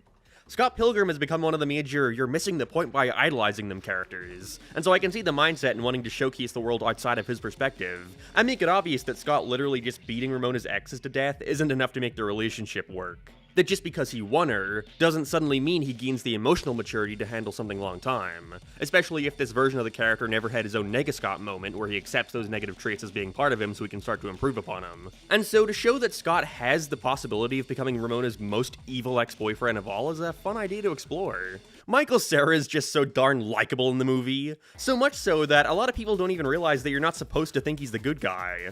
So it's like tricking the people who misunderstand his character into seeing him be called out on a larger scale. But again, it's something you're only going to get if you've seen the other Scott Pilgrim material, because this show spends such little time on him that you don't even really get to see much of him being an asshole other than with knives, I guess. I don't know, maybe they could have done some more flashbacks to get that point across, having the people in town all giving their stories that give off this impression to Ramona that Scott wasn't this lovable, quirky guy he presents himself as. This entire show is one big reflection on the Scott Pilgrim franchise from Brian Lee O'Malley's point of view, to take a look back at how the other adaptations have handled it and to offer a new mindset towards the events that transpired, something less black and white. It feels like an acknowledgement to not only further growth for Scott, but growth for Brian as an author too, to show how not much separates Scott from the exes and to show how they all need to grow, to almost prove to you that Scott and Ramona's relationship isn't just some manic pixie dream girl situation, that it's something real and something both of them need to continue fighting for.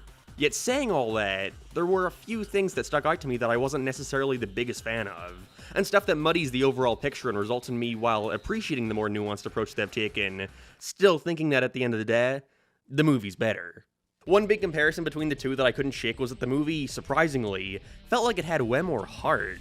They had to cram so much into a 2-hour runtime that it's constantly sprinting at a breakneck speed, and because of that, they end up putting so much character into every scene while still finding ways to insert and show off everyone's personalities in as little time as possible. Which adds to why a lot of them feel so one-note, but also makes the movie so much more fun in my opinion. On top of that, the absence of Scott made me a little disappointed, as it meant we'd be missing a lot of the more heartfelt, sweeter moments that showed you more of his dynamics with everyone, each having a small but satisfying setup and payoff, like with Kim. I can barely remember. It was high school. She had freckles. That's it? Yeah. Not that I care. You should go talk to her before she's gone. Thanks, Kim. And I really don't care. And Kim, I'm sorry about everything. I'm sorry about me. Scott and Kim barely interact in the series. Of course, these were replaced in favor of similar moments with Ramona, but the show is called Scott Pilgrim. Oh, I get the takes off now. I don't know, I guess it's just one of those irrational fan things, where I get why it was done.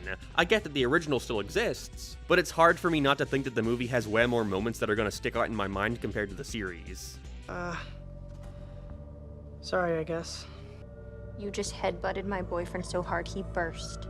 Kicked my heart in the ass, so guess we're even. Natalie? No one calls me that anymore. Maybe they should. I don't even think these two characters speak once in the show. It's moments like these that I really feel are missing from the series, that for the most part tries not to get away from its comedic and action-packed tone. These moments exist here, sure, but nothing really stood out to me like in the film. Not only do we meet future Scott here, but we also get to see future Ramona, who is the one to take regular Scott back to his point in time. But she's also someone that I felt was underutilized. You could kind of feel them running out of time by this point. The series makes such an effort to give Ramona more depth, but I still think this future stuff focuses too much on Scott's flaws while not showing how much of a give and take a relationship like this is. Like, they make a big effort to show how irrational Scott is by leaving Ramona in the future, yet they never really go into what the issue was, and so you're left with an event that's pretty much treated as being a Scott problem. That he was the sole person here keeping them from being happy together. And I get why it was done and all, I know it's to show how much he needed to keep working on himself, but Scott's barely in this show. They make such an effort to show how Ramona has the problem of running away when things get bad, that I find it confusing how they mostly treat her future self as a perfect person, someone who was unequivocally in the right. Like, the Ramona we follow in this series is the one who confronted her past, not future Ramona. So wouldn't it have made more sense to show that the world in which Scott defeated all the exes was worse for both of them? What if it was about Ramona running away in the future, and that's what caused Scott to become another evil ex? That would even build upon a throwaway line in the movie. Just another evil ex waiting to happen. I don't know, you might disagree with that and perhaps I was missing something. If you want to provide your own take in the comments, go right ahead. This was just based off a first-time viewing. I guess I mainly find it weird because it allows Scott to skip right past all the development we see him go through in the movie and book. Again, he's been plopped into a world where everyone else has had some kind of growth. And so it seems a little too quick and simple to basically go, here's you in the future, he's a jerk, don't be like that. I was also going to continue a big thing here about how I don't like the idea of this literally being movie or book Scott, because again, it kind of ignores the growth he did go through in those, but Brian Lee O'Malley went out of his way recently to specify they are not the same Scott, which kind of makes this issue something not even worth talking about. I can see why that would have really upset some people. I always hated it when sequels just tried to ignore certain developments from the original. Like in Ted, for example, the entire thing is about Mark Wahlberg trying to fix his relationship with Mila Kunis and ends with him getting married happily ever after. Yet the sequel just opens up with, "No, I know you guys got divorced an undisclosed period of time ago." Like, thanks, dude, the original is ruined for me now. Either way, different Scott, fine by me. But it's that reason why I don't fully agree when folks call this a sequel to the books of the movie. That almost ruins it in my opinion. I think this show works miles better when being treated as its own thing, its own timeline, its own take on the Scott Pilgrim story. Things just get a bit messy when they go out of their way to correlate so many things to both of those. It was like they couldn't decide on whether or not they wanted to commit to the sequel decision until it was too late, and so certain things just feel off. Because it is so reliant on you having seen other Scott Pilgrim adaptations. But who knows, maybe the explanation was in front of us the whole time. You know Sonic the Hedgehog? In the early 90s, there were 2 different Sonic cartoons airing at the same time. And the same guy played Sonic in both shows. Isn't that wild? That's what this show is. The same general plot, the same actors, but at the same time, it's a different thing altogether, and it's gotta be viewed that way. The show rides a very fine line that, when tilted either way, can change my perception on the whole thing. If I look at it as a continuation of the book or the movie, I'm disappointed that they choose to ignore all the growth Scott went through in them, in favor of leaning more into what the general perception of the character is on the internet. But if I look at it as its own thing, then I can't help but shake that so much of what I enjoy about Scott Pilgrim is absent here, leaving us with a Scott and Ramona relationship that, albeit intentionally, feels more underdeveloped than ever. Ending with what is now going to be the start of the relationship. And so at the end of the day, I guess I'm fine just being stuck here in some kind of middle ground. After sitting on it, I think I would have rather had this over yet another retelling of the same story. In a lot of ways, Scott Pilgrim Takes Off was kind of refreshing in an age where word-for-word, shot-for-shot remakes have become the norm. Like, look at this, I've spent the last 20 minutes talking about and discussing the series. This show has genuinely made me sit down and think about what I appreciate in the original, and how it compares to this different take. I'd much rather that than just the movie again, but animated. Saying that, I think I'm also just sort of done on Scott Pilgrim remakes for the time being. We've seen this story be told from just about every angle it could. So I'm hoping if there's anything else to do with this franchise in the future, it continues to try be something new. Or let it die, that's cool too. And if that's the case, I'm at least glad to say that Scott Pilgrim Takes Off was a worthy send-off. Even if I don't think all its ideas were executed flawlessly. Have a seat. I will, because that's something I can do. I'll do something.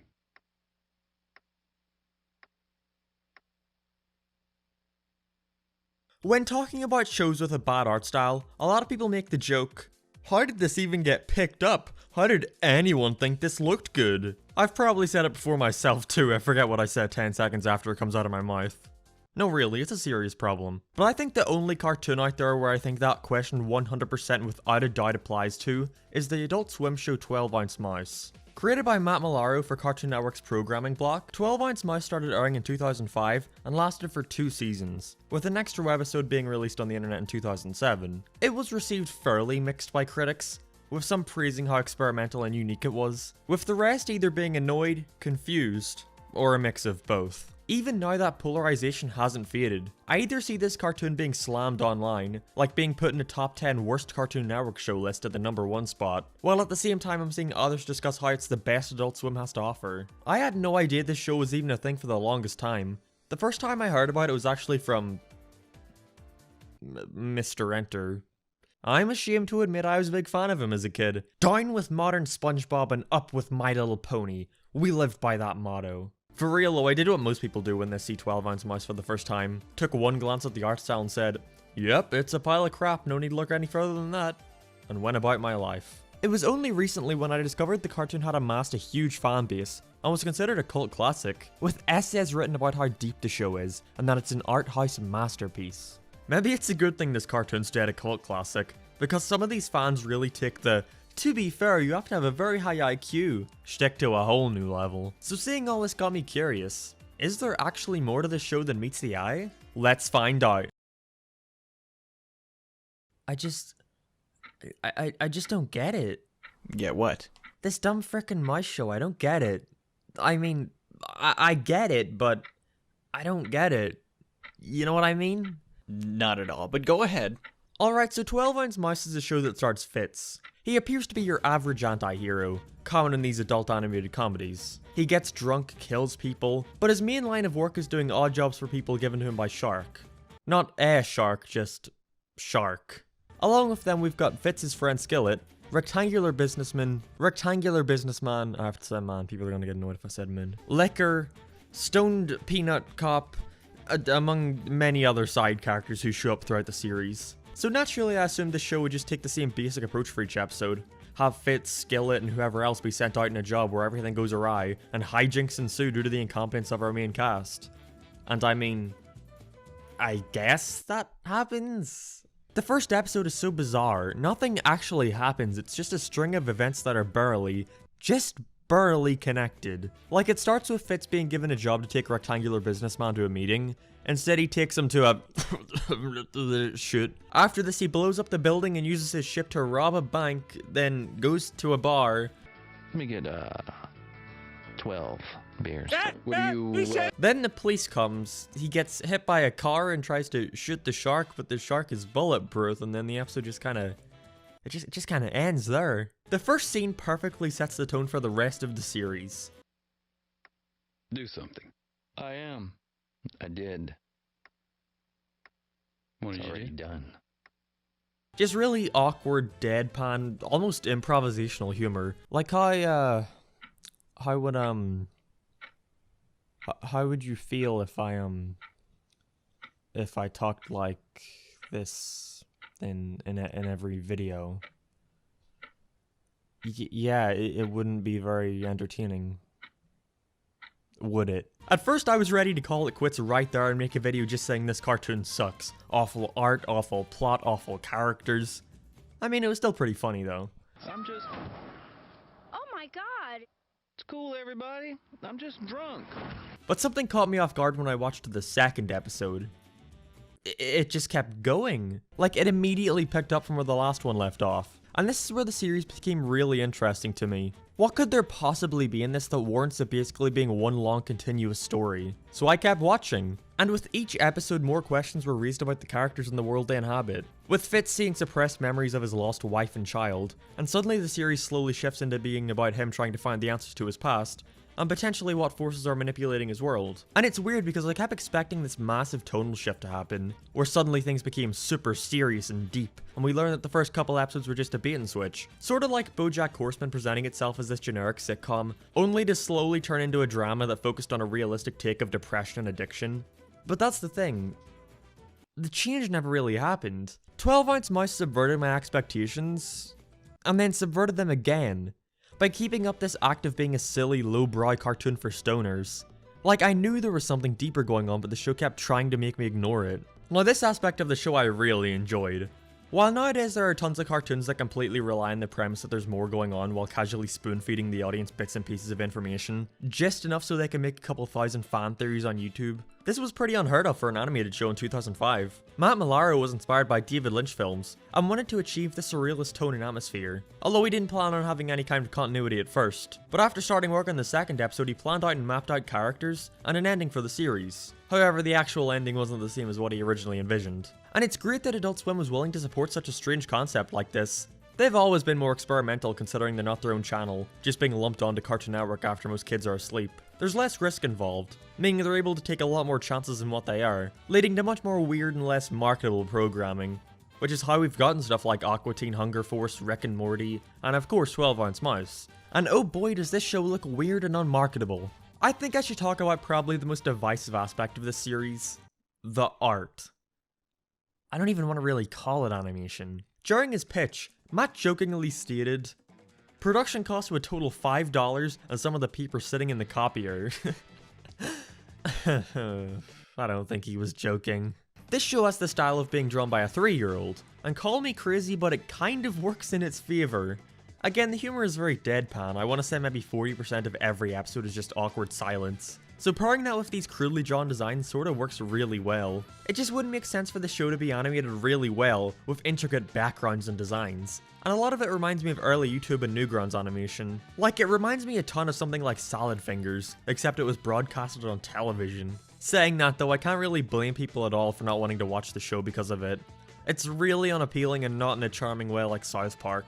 I'm reminded of Rebel Taxi's video where he says, "This could be the funniest show in the history of the universe, but alas, we may never know, because I don't want to look at it." I feel if you like how the show looks, then that's fine. I quite enjoy how it looks actually too. But I can't blame people for being put off by it. So underneath the animation, is it really that great of a show?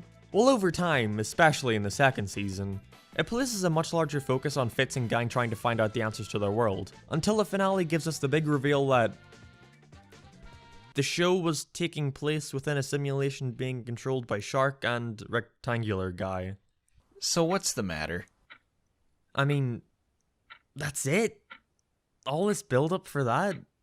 I feel like there's something I'm not seeing here. I keep being told about how deep this show was, and I don't know, I just thought it was kind of boring. And people can say, well, it was a deconstruction of those types of shows. It wasn't meant to be satisfying. And I can't help but think that's a lame excuse. Like, if something is bad on purpose, then it's still bad. Like, don't get me wrong, I really admire this show. I don't think it's bad at all. It's basically just one big movie that was split into 11-minute segments, and at the time that must have been crazy to see unfold and speculate about. But for me at least, I don't know, maybe my brain is just too small to comprehend this show. I keep getting told it's something that some people just get and some don't. Well, maybe it's up for interpretation, like people can derive whatever they want from it. I guess so, but I also don't feel satisfied by that. It's like a splatter painting. The viewer can get their own meaning from it and interpret it how they choose, but I interpret it as boring. I started this video expecting to just say, this show looked bad. It also bad. But now I have genuinely no idea what to think. But maybe that's also the point. I mean, the theme song literally has the lyrics, "You don't understand, he don't give a damn." And in the finale we do get the line, "No one even understands this." And I mean, you got that right. I keep seeing people talk about how deep this show is, but rarely do any of them go any further with that. Most I asked just told me it's hard to explain, and to just watch through it a couple more times. And I don't think that's the sign of something I personally could get enjoyment from. And I'm not trying to say the fans of this show are all high IQ flaunting Reddit karma bros. I asked for others' thoughts on Twitter, and a lot of them were very nice and kindly explained their views to me, and I respect that. And I guess that's how I sum up my thoughts on it. It's a cartoon that I respect a lot more than I actually like. It tried something different and it clearly connected with a lot of people. Maybe someday my third eye will be opened and I can see it for how others view it. But for now, it's just not for me. Rick and Morty has a problem that I think finally needs addressing. At one point in recent time, Rick and Morty was considered to be the most popular adult cartoon since the likes of Family Guy or South Park, with it becoming this massive cultural phenomenon of folks from all over the world falling in love with the series. Or at the very least its iconography, you know, Rick himself, or the Portal effect, or even, unfortunately, Pickle Rick. Pickle Rick! I mean, they got speaking roles in Space Jam too, they don't just hand that out to anybody. Despite all this, I think it's safe to say that ever since the release of its third season, not only not meeting fan expectations as it's arguably of a much lower quality than the second, but also the year and a half between season 2 and 3, which made it lose consciousness in the public eye for a bit. The show's popularity has since begun to wane, with the most recent 6th season getting the lowest ratings of any so far. Of course, an aspect of that has to do with interest in TV itself going under, but it's hard to deny that people don't seem to care about the show as much as they did back in its prime. That's not to say I think Adult Swim is going to let the series die anytime soon. Not only do we have like 100 more episodes to go through, which they've already been picked up for, but I could easily see it going on forever, much like The Simpsons where it continues despite its heyday being long ago. Doesn't mean it has to be bad. South Park kept up a very high level of quality for decades after the show lost its relevance. If anything, it can allow the writers to be at ease, and be willing to take more risks knowing there's less eyes on them. You know, be more experimental, see what works and what doesn't. It's coming right at you! Dear God, no. You can't be real. I wish incest porn had a more mainstream appeal. For a friend of mine. This doesn't. The only time I ever see anybody talking about Rick and Morty now is when they've done something controversial in their recent episodes. Everybody rushes to Twitter to let it be known that the show is going in some really fucked up direction, and then everybody forgets about it until next week when they do the same thing again, lather, rinse, repeat. Even if I haven't truly enjoyed the show since the premiere of season 3, I want to say, I've still been watching it every time a new episode comes out. And it's strange because every once in a while they manage to release a genuinely good one here and there. Like the season 5 episode where Morty falls in love with the Captain Planet knockoff, or the Vat of Acid episode, which is probably my favorite out of any since season 2. And coincidentally, what I like about both of these is how they managed to evoke real emotion out of Morty through a fucked up sci-fi concept. That's what I feel worked best about the series in its greatest moments. Season 6 seemed promising too. Nothing groundbreaking, but I enjoyed the first few episodes well enough. Although, I'm sad to see that much like season 5, the obnoxious meta humor hasn't stopped. I don't care if you're meta, just don't present an idea, call it dumb and stupid, then proceed to do said idea. Dramatic voiceover while stranded in space? I guess when you're dying, the first thing to go is your creativity. Sorry for the sitcom fight. See, they can get away with being uncreative because they're aware of it. Saying all that, I would take that shit any day out of the week compared to what's going on the opposite side of the spectrum, because somebody, and I'm not naming names, Dan, has some sort of fucked up fetish that they like to keep inserting into the show over and over again, and it's gotten to a point where there's no way they don't realize that people are aware of this. I'm of course talking about incest. I don't know if YouTube is gonna be pissed at me saying that. Now, strangely enough, this weird fetish shit is nothing new for Rick and Morty. In the first couple seasons, there was a suspicious amount of times where Summer would pee her pants or talk about peeing her pants, or recount a time where she did pee her pants. Enough for me to raise an eyebrow when I first watched the show back in 2015. And I wasn't the only one to pick up on this. I would not be shocked at all if some random writer were inserting this stuff in as some sort of creepy outlet for their fetish. And what's even sadder is that this isn't even a Rick and Morty issue, this is a meme for a reason. How about all the times Family Guy has made weird jokes about Meg and Chris kissing or taking baths together? The line between what's considered a joke becomes so skewed that you can't tell what the purpose of them even is. At the very least though, with the Summer shit, it's one-off lines here and there. They don't have Summer pees her pants, the episode. Not to mention the show itself was consistently good around this time, so we were able to somewhat look past it, I guess. But now we not only have the show being of a much worse quality, but they've begun taking up entire storylines with this shit. What's your stupid 21st century watered down fortune cookie say, Dad? You will have sex with your mother. People started to notice this back in the 4th episode of season 5, which features Morty's sperm becoming these walking, talking, sentient creatures. And so to lure them to a location where they can all be taken care of, they entice them through enlarging Summer's egg. Morty's sister, by the way. Their plan eventually winds up working, but as a result of this, a giant baby is created that is now forever roaming space. On its own, this was a pretty uncomfortable conclusion. After season 3, you can really feel the Smiths feeling like less and less of a family in the way they all interact with each other, and Summer and Morty technically having a baby together was not helping this. And this could have easily remained as nothing more than an odd bump in the road for the series, if it weren't for the fact that they brought it back 3 episodes later. Yep, out of all the continuity people were clamoring for with this show, Baby was sure at the top of the list. We learned that Summer's whole weird attachment for the family working together in that episode is a direct result of her, again, Baby, being taken by the government, with her eventually growing a bond with the thing. And then it becomes crucial to the conclusion of that episode. Yeah, a real heartfelt story there. They seemed to calm down with this shit until bringing it back in full swing for the following season, which is currently 5 episodes into its run, 2 of which have their entire stories revolve around Perfect. The first is episode 3, Bethic Twinstinct, where a normal Thanksgiving between the Smith family and Space Beth, who is actually the real Beth after asking Rick to make a clone for her to live a mundane family life while she gets up to wacky space hijinks, don't ask, gets interrupted when Space Beth and Clone Beth begin to have feelings for one another, which the entire family starts to catch on to, except for their husband Jerry. Already, this has a lot of fans scratching their heads. Was this really necessary? But it's somewhat balanced out with the overall theme of Beth taking back control of her life. Of course, this probably could have been done in a better way, but you can at least give them the excuse of symbolism here. Jerry fucking his mum? I don't know how that idea was approved and ran with.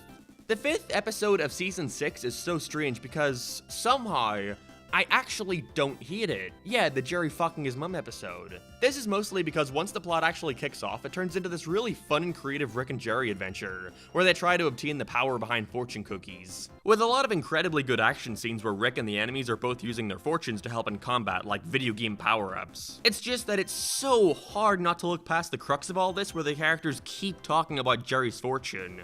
It reminded me a lot of the Gumball episode The Oracle, where the entire thing is one big build-up to Gumball's destiny of being naked in public. That show in general was just obsessed with Gumball being naked. That's a whole other can of worms I'm opening. Point to all this being, there's a really fun Rick and Jerry story here. It just so happens that the start and end of it is very disturbing, and people probably wouldn't have given it too much attention if this weren't becoming such a pattern for the show. The argument I usually see when I talk badly about one of these adult comedies is that I'm some kind of snowflake who can't handle a bit of edginess, when that's not what it's about at all.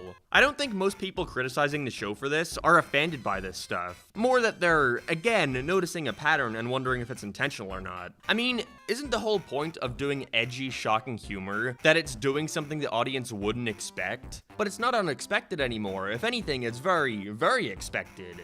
Also, I'd like to point out the glaring falsehood in that argument where shocking does not equal funny. That seems to be the idea a lot of these adult animated cartoons have now, but it couldn't be any farther from the truth. Something shocking can be funny, and something can be funny because it's so shocking, but they're not synonymous. Something can shock you and just leave you like, well, okay then. And that seems to be the way most people are reacting to these newer episodes. But then I have to wonder if the writers get some sort of affirmation after seeing their reactions to all this stuff. Like, at some point, does it turn around and become ironic for them? Like, you know, we should do another episode. Well, don't you think that might give folks the wrong idea and make them think one of us has a fetish for that shit? Yeah. What's the fucking point in that? Funny. Like, has the show gone on for so long and the writers are so aware that it's far away from its prime that they're just doing whatever they can in the hopes that it picks up traction? It goes back to what I said earlier. I only ever hear of Rick and Morty now when it's done something controversial. Is that the point? Are they doing this stuff in the hopes that people talk about them more? And therefore tune in to see if they can notice the weird fetish shit in future episodes too.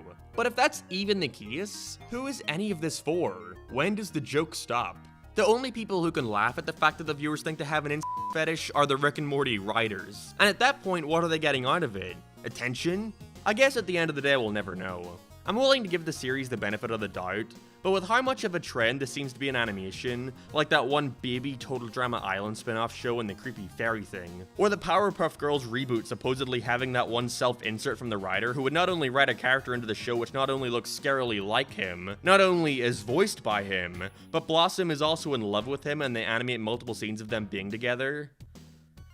Okay, yeah, that's a little worse. Point being, though, it's not out of the ordinary for something like this to be the case. At the end of the day, though, hopefully whoever's responsible for this on the writers team is able to keep it in their pants for the rest of the season. Because like I said, the show has managed to pick up again. It's nowhere near as great as it once was, but for what it is, I've been enjoying the newer stuff well enough. Again, though, just cut it out with all the meta shit. But come on, writers, just calm it down on all the stuff. I think you've met your quota for the season. The creators of South Park, Matt Stone and Trey Parker, are by far some of the most successful names in animation, which is ironic considering they aren't animators. After the two moved to Los Angeles in the mid-90s to pursue careers in film and television, and upon failing to achieve that goal for many years, creating field pilots for kid shows and producing an underperforming movie. As we all know, their persistence eventually paid off though, as they would catch the eye of a Fox executive who commissioned the two to create the construction paper Christmas short that would eventually lead them to landing what would go on to become one of the biggest animated shows in history. The duo made the incredibly admirable choice to stick by the creation through thick and thin, instead of doing what many other creators would do by eventually leaving the series and taking their voice along with it. But Matt and Trey still, after almost 30 years, still choose to write, direct, and star in every single episode of South Park. With other show creators, I can understand why you would want to eventually remove yourself from working on the same thing for so long. Not only am I sure fatigue sets in after repeating the same process again and again, but that's only further exemplified through the tedious, grueling process that is animation. And that's why Matt and Trey were put in a unique position. See, instead of having to manage a season of an animated cartoon over the course of 1 or 2 entire years, meticulously ensuring everything is as it should be while accounting for hundreds of artists, many of which residing in a country on the other side of the world, all Matt and Trey would have to do to check up on their animation is walk down the hall. With South Park's infamously simple animation style allowing them to produce an entire 22-minute episode in as short as 6 days, along with every facet of the series being taken care of in their own studio, it allows them to whip out an entire season of the show in a fraction of the time. Whereas The Simpsons can spend 1 to 2 years on season 432, South Park can have it all done and out the door within 10 weeks. However, instead of taking that opportunity to shit out a batch of episodes and then proceed to do nothing for the rest of the year, take a nice 10-month break, during South Park's off time, it's given the two the rare opportunity to pursue other projects that interest them. Right now, they seem to be the busiest they've ever been. Well, in the past, they've used this free time to produce things like an incredibly successful and amazingly reviewed Broadway musical, The Book of Mormon. Now they're renovating and reopening their favorite childhood restaurant, Casa Bonita, getting involved in more video game deals, still waiting on that weed company to come to fruition, as well as currently making a brand new movie with Kendrick Lamar of all people. Seeing this made me realize, holy shit, this is going to be their first movie in over 20 years. To which that got me wondering, how many films have Matt and Trey made? 5. The answer is 5. Technically. Obviously, the most obvious one would be the South Park movie. Fantastic film, as we all know, a really stellar musical, which I've talked about long ago on this channel, so I don't want to repeat myself. But other than that, there are at least 4 other notable films the two have been majorly involved with, 2 of which released before South Park, and 2 after. And if you're a fan of South Park, then maybe a lot of little gags in the series are gonna start making a lot more sense after I delve into this stuff. Like, did you ever wonder what this weird poster was in Eric's room? Probably not, but, well, it's actually an edited picture of Trey Parker from the poster of their first major release, Orgasmo. How about this line from the Mel Gibson episode? This is about being able to hold bad filmmakers responsible. This is just like when we got our money back for basketball. That always confused me as a kid. What are they saying? Why are they calling it basketball? Well, little did 7-year-old me know that they were actually name-dropping a 90s comedy that stars them. So many staples of South Park began through the duo's other work. The joke about Trey calling Cartman's mum Leanne because of an ex-girlfriend he wanted to forever ridicule was something he'd done long before South Park came to be, along with Kyle's trapper hat coming off to reveal a massive afro. And so today I thought it would be fun to check out the creators of South Park's other movies, to look into their humble beginnings. At least 3 of these films have gone on to become considered cult classics, presumably because eventually the DVD distributors were able to slap a big "From the creators of South Park" sticker on the cover to drum up sales. But do any of these films stand on their own? No, not really.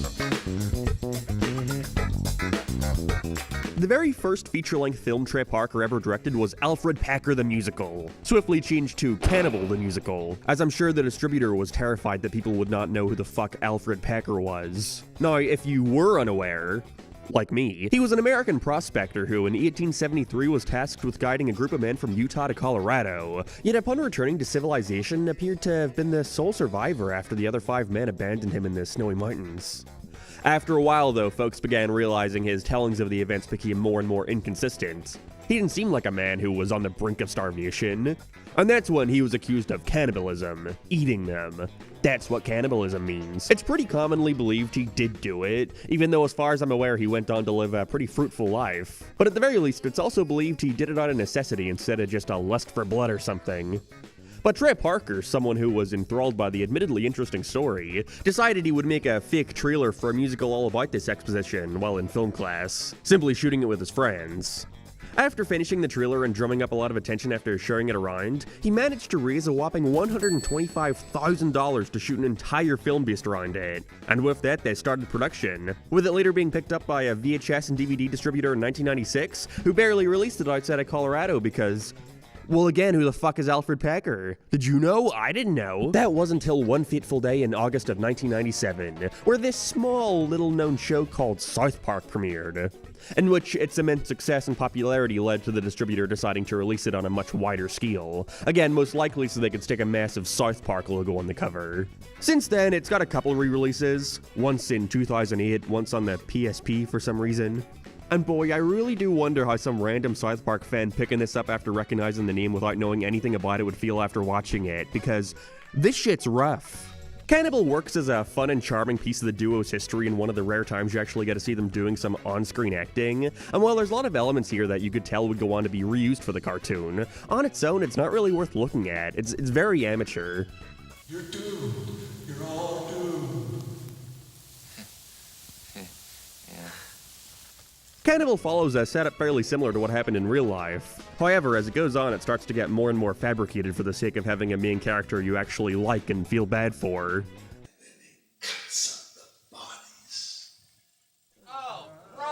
See, instead of being a cannibal here, Alfred Packer is instead simply accused of being a cannibal, getting thrown in jail while a reporter lady asks him to recount the events that transpired in the mountains, in which he realizes over time that Alfred might actually be innocent. He didn't eat all those people in the woods. He wouldn't hurt a fly. It was instead a wacky turn of events that caused the blame to get pinned on him, and so now she has to quickly prove his innocence before the upcoming execution. There are like 6 men on this exposition, but I honestly couldn't tell you a thing about half of them. They all blend together. I like Trey as a protagonist. I mentioned in my Seth MacFarlane film career video how Seth really doesn't work as a leading man. He's so unlikable, on screen at least. But with Trey Parker, it's the opposite. I think he's great in that everyman kind of role. He's super likable and elevates whatever good material is here. You little bastard, now you must die. Matt Stone's character also works pretty well, but I think that's mostly just because his traits are a lot more prevalent, being the oblivious dumb guy who gets way in over his head, along with Dean Beckar, who is so short that you couldn't help but notice him. Funnily enough, he ended up appearing in a few other projects from Trey that I'm going to talk about later, along with doing a single voice in South Park as the iconic character of Chris. Remember Chris? He was Seaton's boyfriend in a random episode in season 4. Yeah, him. Oh, hello. You must be Saddam Hussein. And you must be Mr. Assface. But other than that, for the most part, Cannibal, the musical, is just kind of boring. Scenes drag out for way too long with not much of note happening. You can really feel the budget constraints when 95% of the film just takes place in nondescript fields. I think the movie is at its best when it leans into this lower budget. For example, there's this part where they wind up at a Native American village where all the teepees are just scattered throughout a field, and they're so small that you couldn't even fit inside them. On top of that, all the Native Americans are just played by Japanese people. Trek clearly was just in contact with them because, again, some of these guys wind up appearing in future movies. This is just the Trey Parker cinematic universe. Besides, you have nothing to worry about. Those crazy trappers left this morning. The musical aspect also isn't worth writing home about. It's pretty underwhelming. There's not much energy to any of these songs, and what's worse is that they're mostly using these horrible sounding mid-eye instruments. Again, a budgetary thing, but it only aids in it feeling so cheap and not in a charming way. I like the opening song and the love interests where she sings about falling for him, but that's about it. Every other time, I was just looking forward to them finally ending. I will say, however, I am surprised at just how much stuff here wind up getting reused for South Park in some form. Like this part right here where Trey does an early version of the Mr. Garrison voice. His veins will pop out all over his head. Or Trey unintentionally using the same form of voice modification that he would go on to use for the little person. That being a balloon. You serious, man? Don't move! I'm also not sure if they still do this, with TV being dead and all. I never find myself watching to the end of the credits in South Park episodes anymore. But this little jingle that would play right here, well, that's actually referencing the opening song to Cannibal. That's something. The sky is blue and all the leaves are green. Other than that, though, there's not much to say here. I wouldn't go as far as to say Cannibal is a bad movie. Again, there are a bunch of good qualities I like, with the biggest highlight mainly being the fun, amateurish vibe that comes with a group of college students trying to make a film together. But if you remove all that context from it and just look at it as its own thing, it's pretty rough. But fret not, folks, as in 1997, Parker and Stone would get the chance to make another feature-length film, this one being titled Orgasmo. I mentioned earlier about Eric's poster having him, but it was also used as a trophy in this one episode too. They throw this thing in all the time. The biggest impact this movie seems to have made would be opening the duo's eyes to how hard it is working with the MPAA, the people who rate your movies for release. Apparently they kept giving Orgasmo an NC-17 rating with little to no room to budge, meaning they could barely advertise it anywhere, along with not giving them any indication on what they would need to change to get a softer rating. So until South Park's release, this movie really flew under the radar.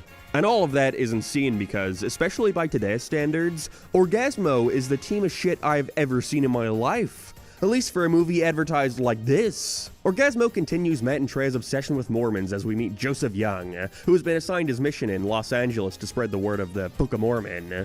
Upon getting entangled with a porno director, Joe is hired to be the leading star in his new hit film, Orgasmo, with him now having to ensure his girlfriend back in Utah never finds out about this, him only taking the gig so he can afford a wedding at a temple for her. I think Orgasmo really suffers from a similar issue as Cannibal, in that on its own it's decent, but gets really funny once they start having fun with it and begin throwing in all this dumb shit that catches you off guard. Well, you two boys can just fuck right off. Ma'am? This movie is good, but it sucks, is probably the best review I could give it. Trey Parker is once again a really good leading man, but they don't push his character far enough. The idea of a good little Mormon man-child getting hired to make a porno was really funny in concept, but they don't go any further than him looking mildly uncomfortable. The story starts to get larger and larger as this Japanese man, who is the same man from Cannibal, starts getting harassed by the club next door so he'll sell his sushi restaurant to them. So Trey tries to protect him despite them never sharing a line of dialogue together throughout the whole film as far as I remember. Then it turns out that those same henchmen are working for the director of the movie, and then Joe's fiancée surprises him by coming to town, and so he gets scared and quits the movie, which makes the director kidnap his fiancée and threaten to do stuff to her unless he comes back. It's all over the place, and I kinda like it, but again, I wish it leaned more into the fact that this shit is dumb. Thanks for trying to help Joe. You know, he could have really hurt me. Ah. There are a lot of funny moments in isolation here. I like when the same small guy from Cannibal shows up to be Trey's sidekick, making his Orgasmo ray into a real invention that works, and so they start trying to take down the bad guys. All that was fun. I love the random fucking detail that everyone in this movie has only ever seen eating these Pop-Tart ripoffs. There's a big Hollywood party where the waiters are walking around with goddamn trays of these things. And I really wish they leaned more into this idea that Orgasmo became one of the most financially and critically acclaimed movies of all time, despite being nothing more than a crappy, poorly produced porno. But it's only ever used to justify why the director would want to make a sequel so bad. They could have pushed this Trey becoming a celebrity angle way further. And I absolutely love Matt Stone's character here. He has like 5 lines in the whole movie, but the payoff is great. Yeah, I don't want to sound like a queer or nothing. You know, I don't want to sound like a queer or nothing. You know, I don't want to sound like a queer or nothing. I don't want to sound like a queer or nothing. No, I don't want to sound like a queer or nothing, but I'd kind of like to make love to you tonight. Honestly, I think the whole ending works really well. I just wish the rest were as silly. The film has such a slow beginning. It takes so long to get into the good stuff. Okay, not that good stuff. I think the last 5 minutes of this movie is hilarious. Them busting into the set to burn the whole thing down, being shown through a basic looking model was fun. I really love this joke.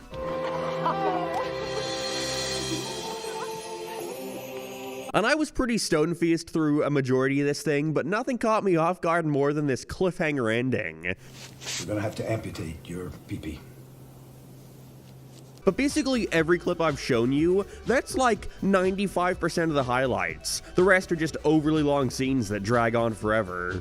I feel like so much of my enjoyment from this movie, similar to Cannibal, comes from the fact that it's Trey Parker in the leading role. Nothing more. Again, nobody really gave a shit about either of these films before South Park started blowing up, so I have to imagine that's where a majority of their cult status comes from. Okay, but these are both films that the duo wrote and directed. But are there any films that either of them were in that also weren't created by them? Well, yes, actually. Okay, I'm not really going to talk about that, but I will never not laugh at the red carpet premiere where Trey Parker made it clear as day he did not give a fuck about this thing. Well, now you're here, you're at the premiere, your daughter's here. Is that the most exciting part, or is there something else you're really excited to share with audiences? No, honestly, this is all, I'm just doing it all through her. I'm just watching her. You know, I never knew why the Planetarium episode of South Park was called Roger Ebert Should Lay Off the Fatty Foods, but as it turns out, it was the response to the man giving Basketball a bad review in the papers. Damn. I love Basketball, it's horrible, but it's great. Here, heads up, big guy. With South Park just releasing and becoming a massive success in its first season, veteran filmmaker David Zucker hired the two of them to star in his new buddy comedy, based off an old sport he made up with his friends back in the 80s. Basketball. Basically basketball with the rules of baseball. Only difference is you're allowed to purposefully fuck with your opponents to distract them. Parker and Stone continually like to make their lack of involvement in this movie very clear, with it being received extremely negatively and only gaining its cult status years after the fact. But I think it's the perfect dumb guy movie, when you want to turn your brain off and just laugh at some tried and true shit. Players of your caliber should be making the big bucks, don't you agree? Reamer. I don't know though, I have to question how honest they're being when they're claiming they have little to no involvement here. Must have been enough to bring Dean Backer back on board. It's so bizarre how he just disappeared after this. What the hell happened to him? Where did he go? Did you do something? Oh, never mind, there he is, still talking about basketball. Oh, hi, I'm Dean Bahar. And if you're like me, you've been training for the last 20 years to be the greatest basketball player the planet's ever seen. He does steal the show though. He is without a doubt the best character here. God damn it, man. I swear you guys rip on me 13 or 14 more times, I'm out of here. Basketball takes place in this bizarre alternate universe where nobody gives a shit about sports anymore, until Matt and Trey invent this new game that takes over the world, with the whole plot revolving around this evil rich guy trying to come in and poison the game by capitalizing on it in the same ways that made everyone hate the other sports, like being able to sell players to other teams and focusing on excessive merchandise. And so it's up to him to tear the two of them apart and pit them against each other so he can change the rules. But who gives a shit? This movie has a fucking dreadful script, but it is elevated tenfold for Matt and Trey's performances. They are perfect here, I love them. This film is just so fucking mean. It feels like the first time these two have been put in a role that allows them to be pushed to that extreme I wanted so badly from Cannibal and Orgasmo, especially with how much they abuse this one kid. An entire segment of this movie is basically just Stanley's cut from South Park, ironically one of the most hated episodes in that show. But whereas that one failed because it took the illness of an innocent child and played it completely seriously, just to kill him at the very end as a gag, and Basketball from the beginning, they're just completely wheeling on this kid. They torture him endlessly while in hospital, whack his head off doors, let him drink alcohol. It's all for shock value, of course. The joke is that they're doing stuff you shouldn't do to a kid. Sounds horrible. But the movie is so fast-paced and focused on just being dumb for dumb's sake that I kinda like it. Anytime this movie wants me to focus on the plot, I'm out of it. I couldn't care less. Who gives a shit? But I think this movie is at its best when it's just being as shameless and dog shit as possible, and I mean that in the best way possible.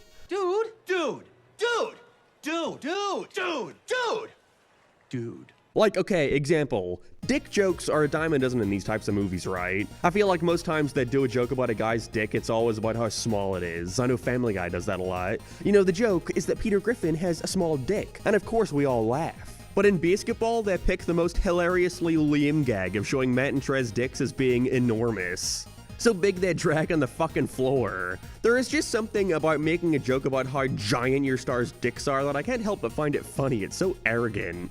Or when they get to the point where we see the underdogs rise up in popularity, with their team starting to win more and more games to the dismay of the rich guy who wants them to be at their lowest. And they convey this visually to the viewer by including nothing more than a 5-second shot of him reading the newspaper, which literally says something like, "The Bears are winning more and more games." They just did not give a shit, and I love it for that. Overall, I would recommend checking out basketball at least once in your life. There is a complete 50-50 chance as to whether or not you'll like it. But if you're a South Park fan, I think you'll lean more on the side of enjoying it. Dude.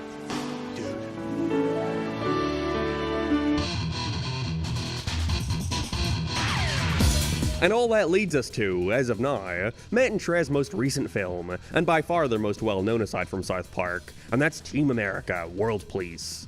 This is another film that didn't do too well initially, but more than made up for it in DVD sales, with it being generally beloved and seen as a genuinely fantastic film, even when removed from the South Park brand. And I couldn't agree more. I'll always remember walking into my dad watching the ending to this movie while thinking to myself, who is that? I recognize that voice from somewhere but just can't put my finger on it. Only to see the credits and realize the director shared her name with the guy listed in all the South Park episodes. Was like the first time I was able to properly recognize the people behind a movie. Team America, if you couldn't tell for some reason, was made entirely using puppets, showcasing a world in which America has their own police force who enforce justice all over the world, stopping terrorists and stuff. This was in production around the time of the war in Iraq, and so they heavily lean into political issues from the time. It's basically the political humor of South Park, but ramped up to 11. But even as someone who is too young / too on the opposite side of the world to understand most of this stuff, I still find myself thoroughly enjoying the film, and I think that's a testament to how good it is. Despite very clearly commenting on real-world events, it still stands on its own. None of its political humor ever relies on you knowing what's happening in the world. It only ever elevates the gags. But even then, on its own, the idea of a completely tone-deaf Team America who considers themselves the police of the world is an inherently funny idea, along with Kim Jong-il, who works as a villain who wants to take over the world even when removed from his real-life counterpart. Team America's leader, who funnily enough is played by the same voice actor as Cosmo from Fairly OddParents, decides he wants to hire an actor to sneak into the Middle Eastern terrorist group to find out what their plans are. Which leads to the American Actors Guild, who I can't say the name of, trying to smear their good name. And hey, even if you don't know about any of the political stuff here, it also works on its own as a really good puppet movie. Matt and Trey, even before the film's release, were extremely open about how much they regretted the puppet decision, as they severely underestimated how much work that would take. Something you can clearly understand from watching the behind-the-scenes footage. This looks like a nightmare. Where they're awarded some leeway, however, is in them finally completely committing to the goofiness of their concept. The idea that something looking funny can sometimes be sillier than any joke they could have told. If you're interested, follow me this way. The first shot of this film, I think, is really excellent, starting with this silly little cheap-looking puppet show before panning out and revealing this massive Paris set, showcasing a bustling city that looks fantastic. Which only makes it more funny when they can do all this with puppets, yet still can't find a way to make them naturally walk around and emote without looking dumb as hell. And they use that to their advantage. On top of that, Matt and Trey once again show off their great acting talents, doing a performance that is amazing, yet terrible at the same time, intentionally of course. Haka sherpa sherpa, a bacala. Oh, durka durka durka. I've never seen acting that good. He's amazing. And on top of all that, it also stands as a fantastic musical, with there being a bunch of fun and catchy songs to complement whatever's happening. Personally, I love Freedom Isn't Free, where they just sit the Gary puppet around actual places in America with no care as to how tiny that makes him look. Pearl Harbor Sucks is great too, but the absolute highlight would without a doubt have to be Everyone Has AIDS. I mean, how could it not with a name like that? Team America is one of the best comedies out there. I would highly recommend checking it out. It's one of the rare movies that has simultaneously aged while not directly getting worse because of that.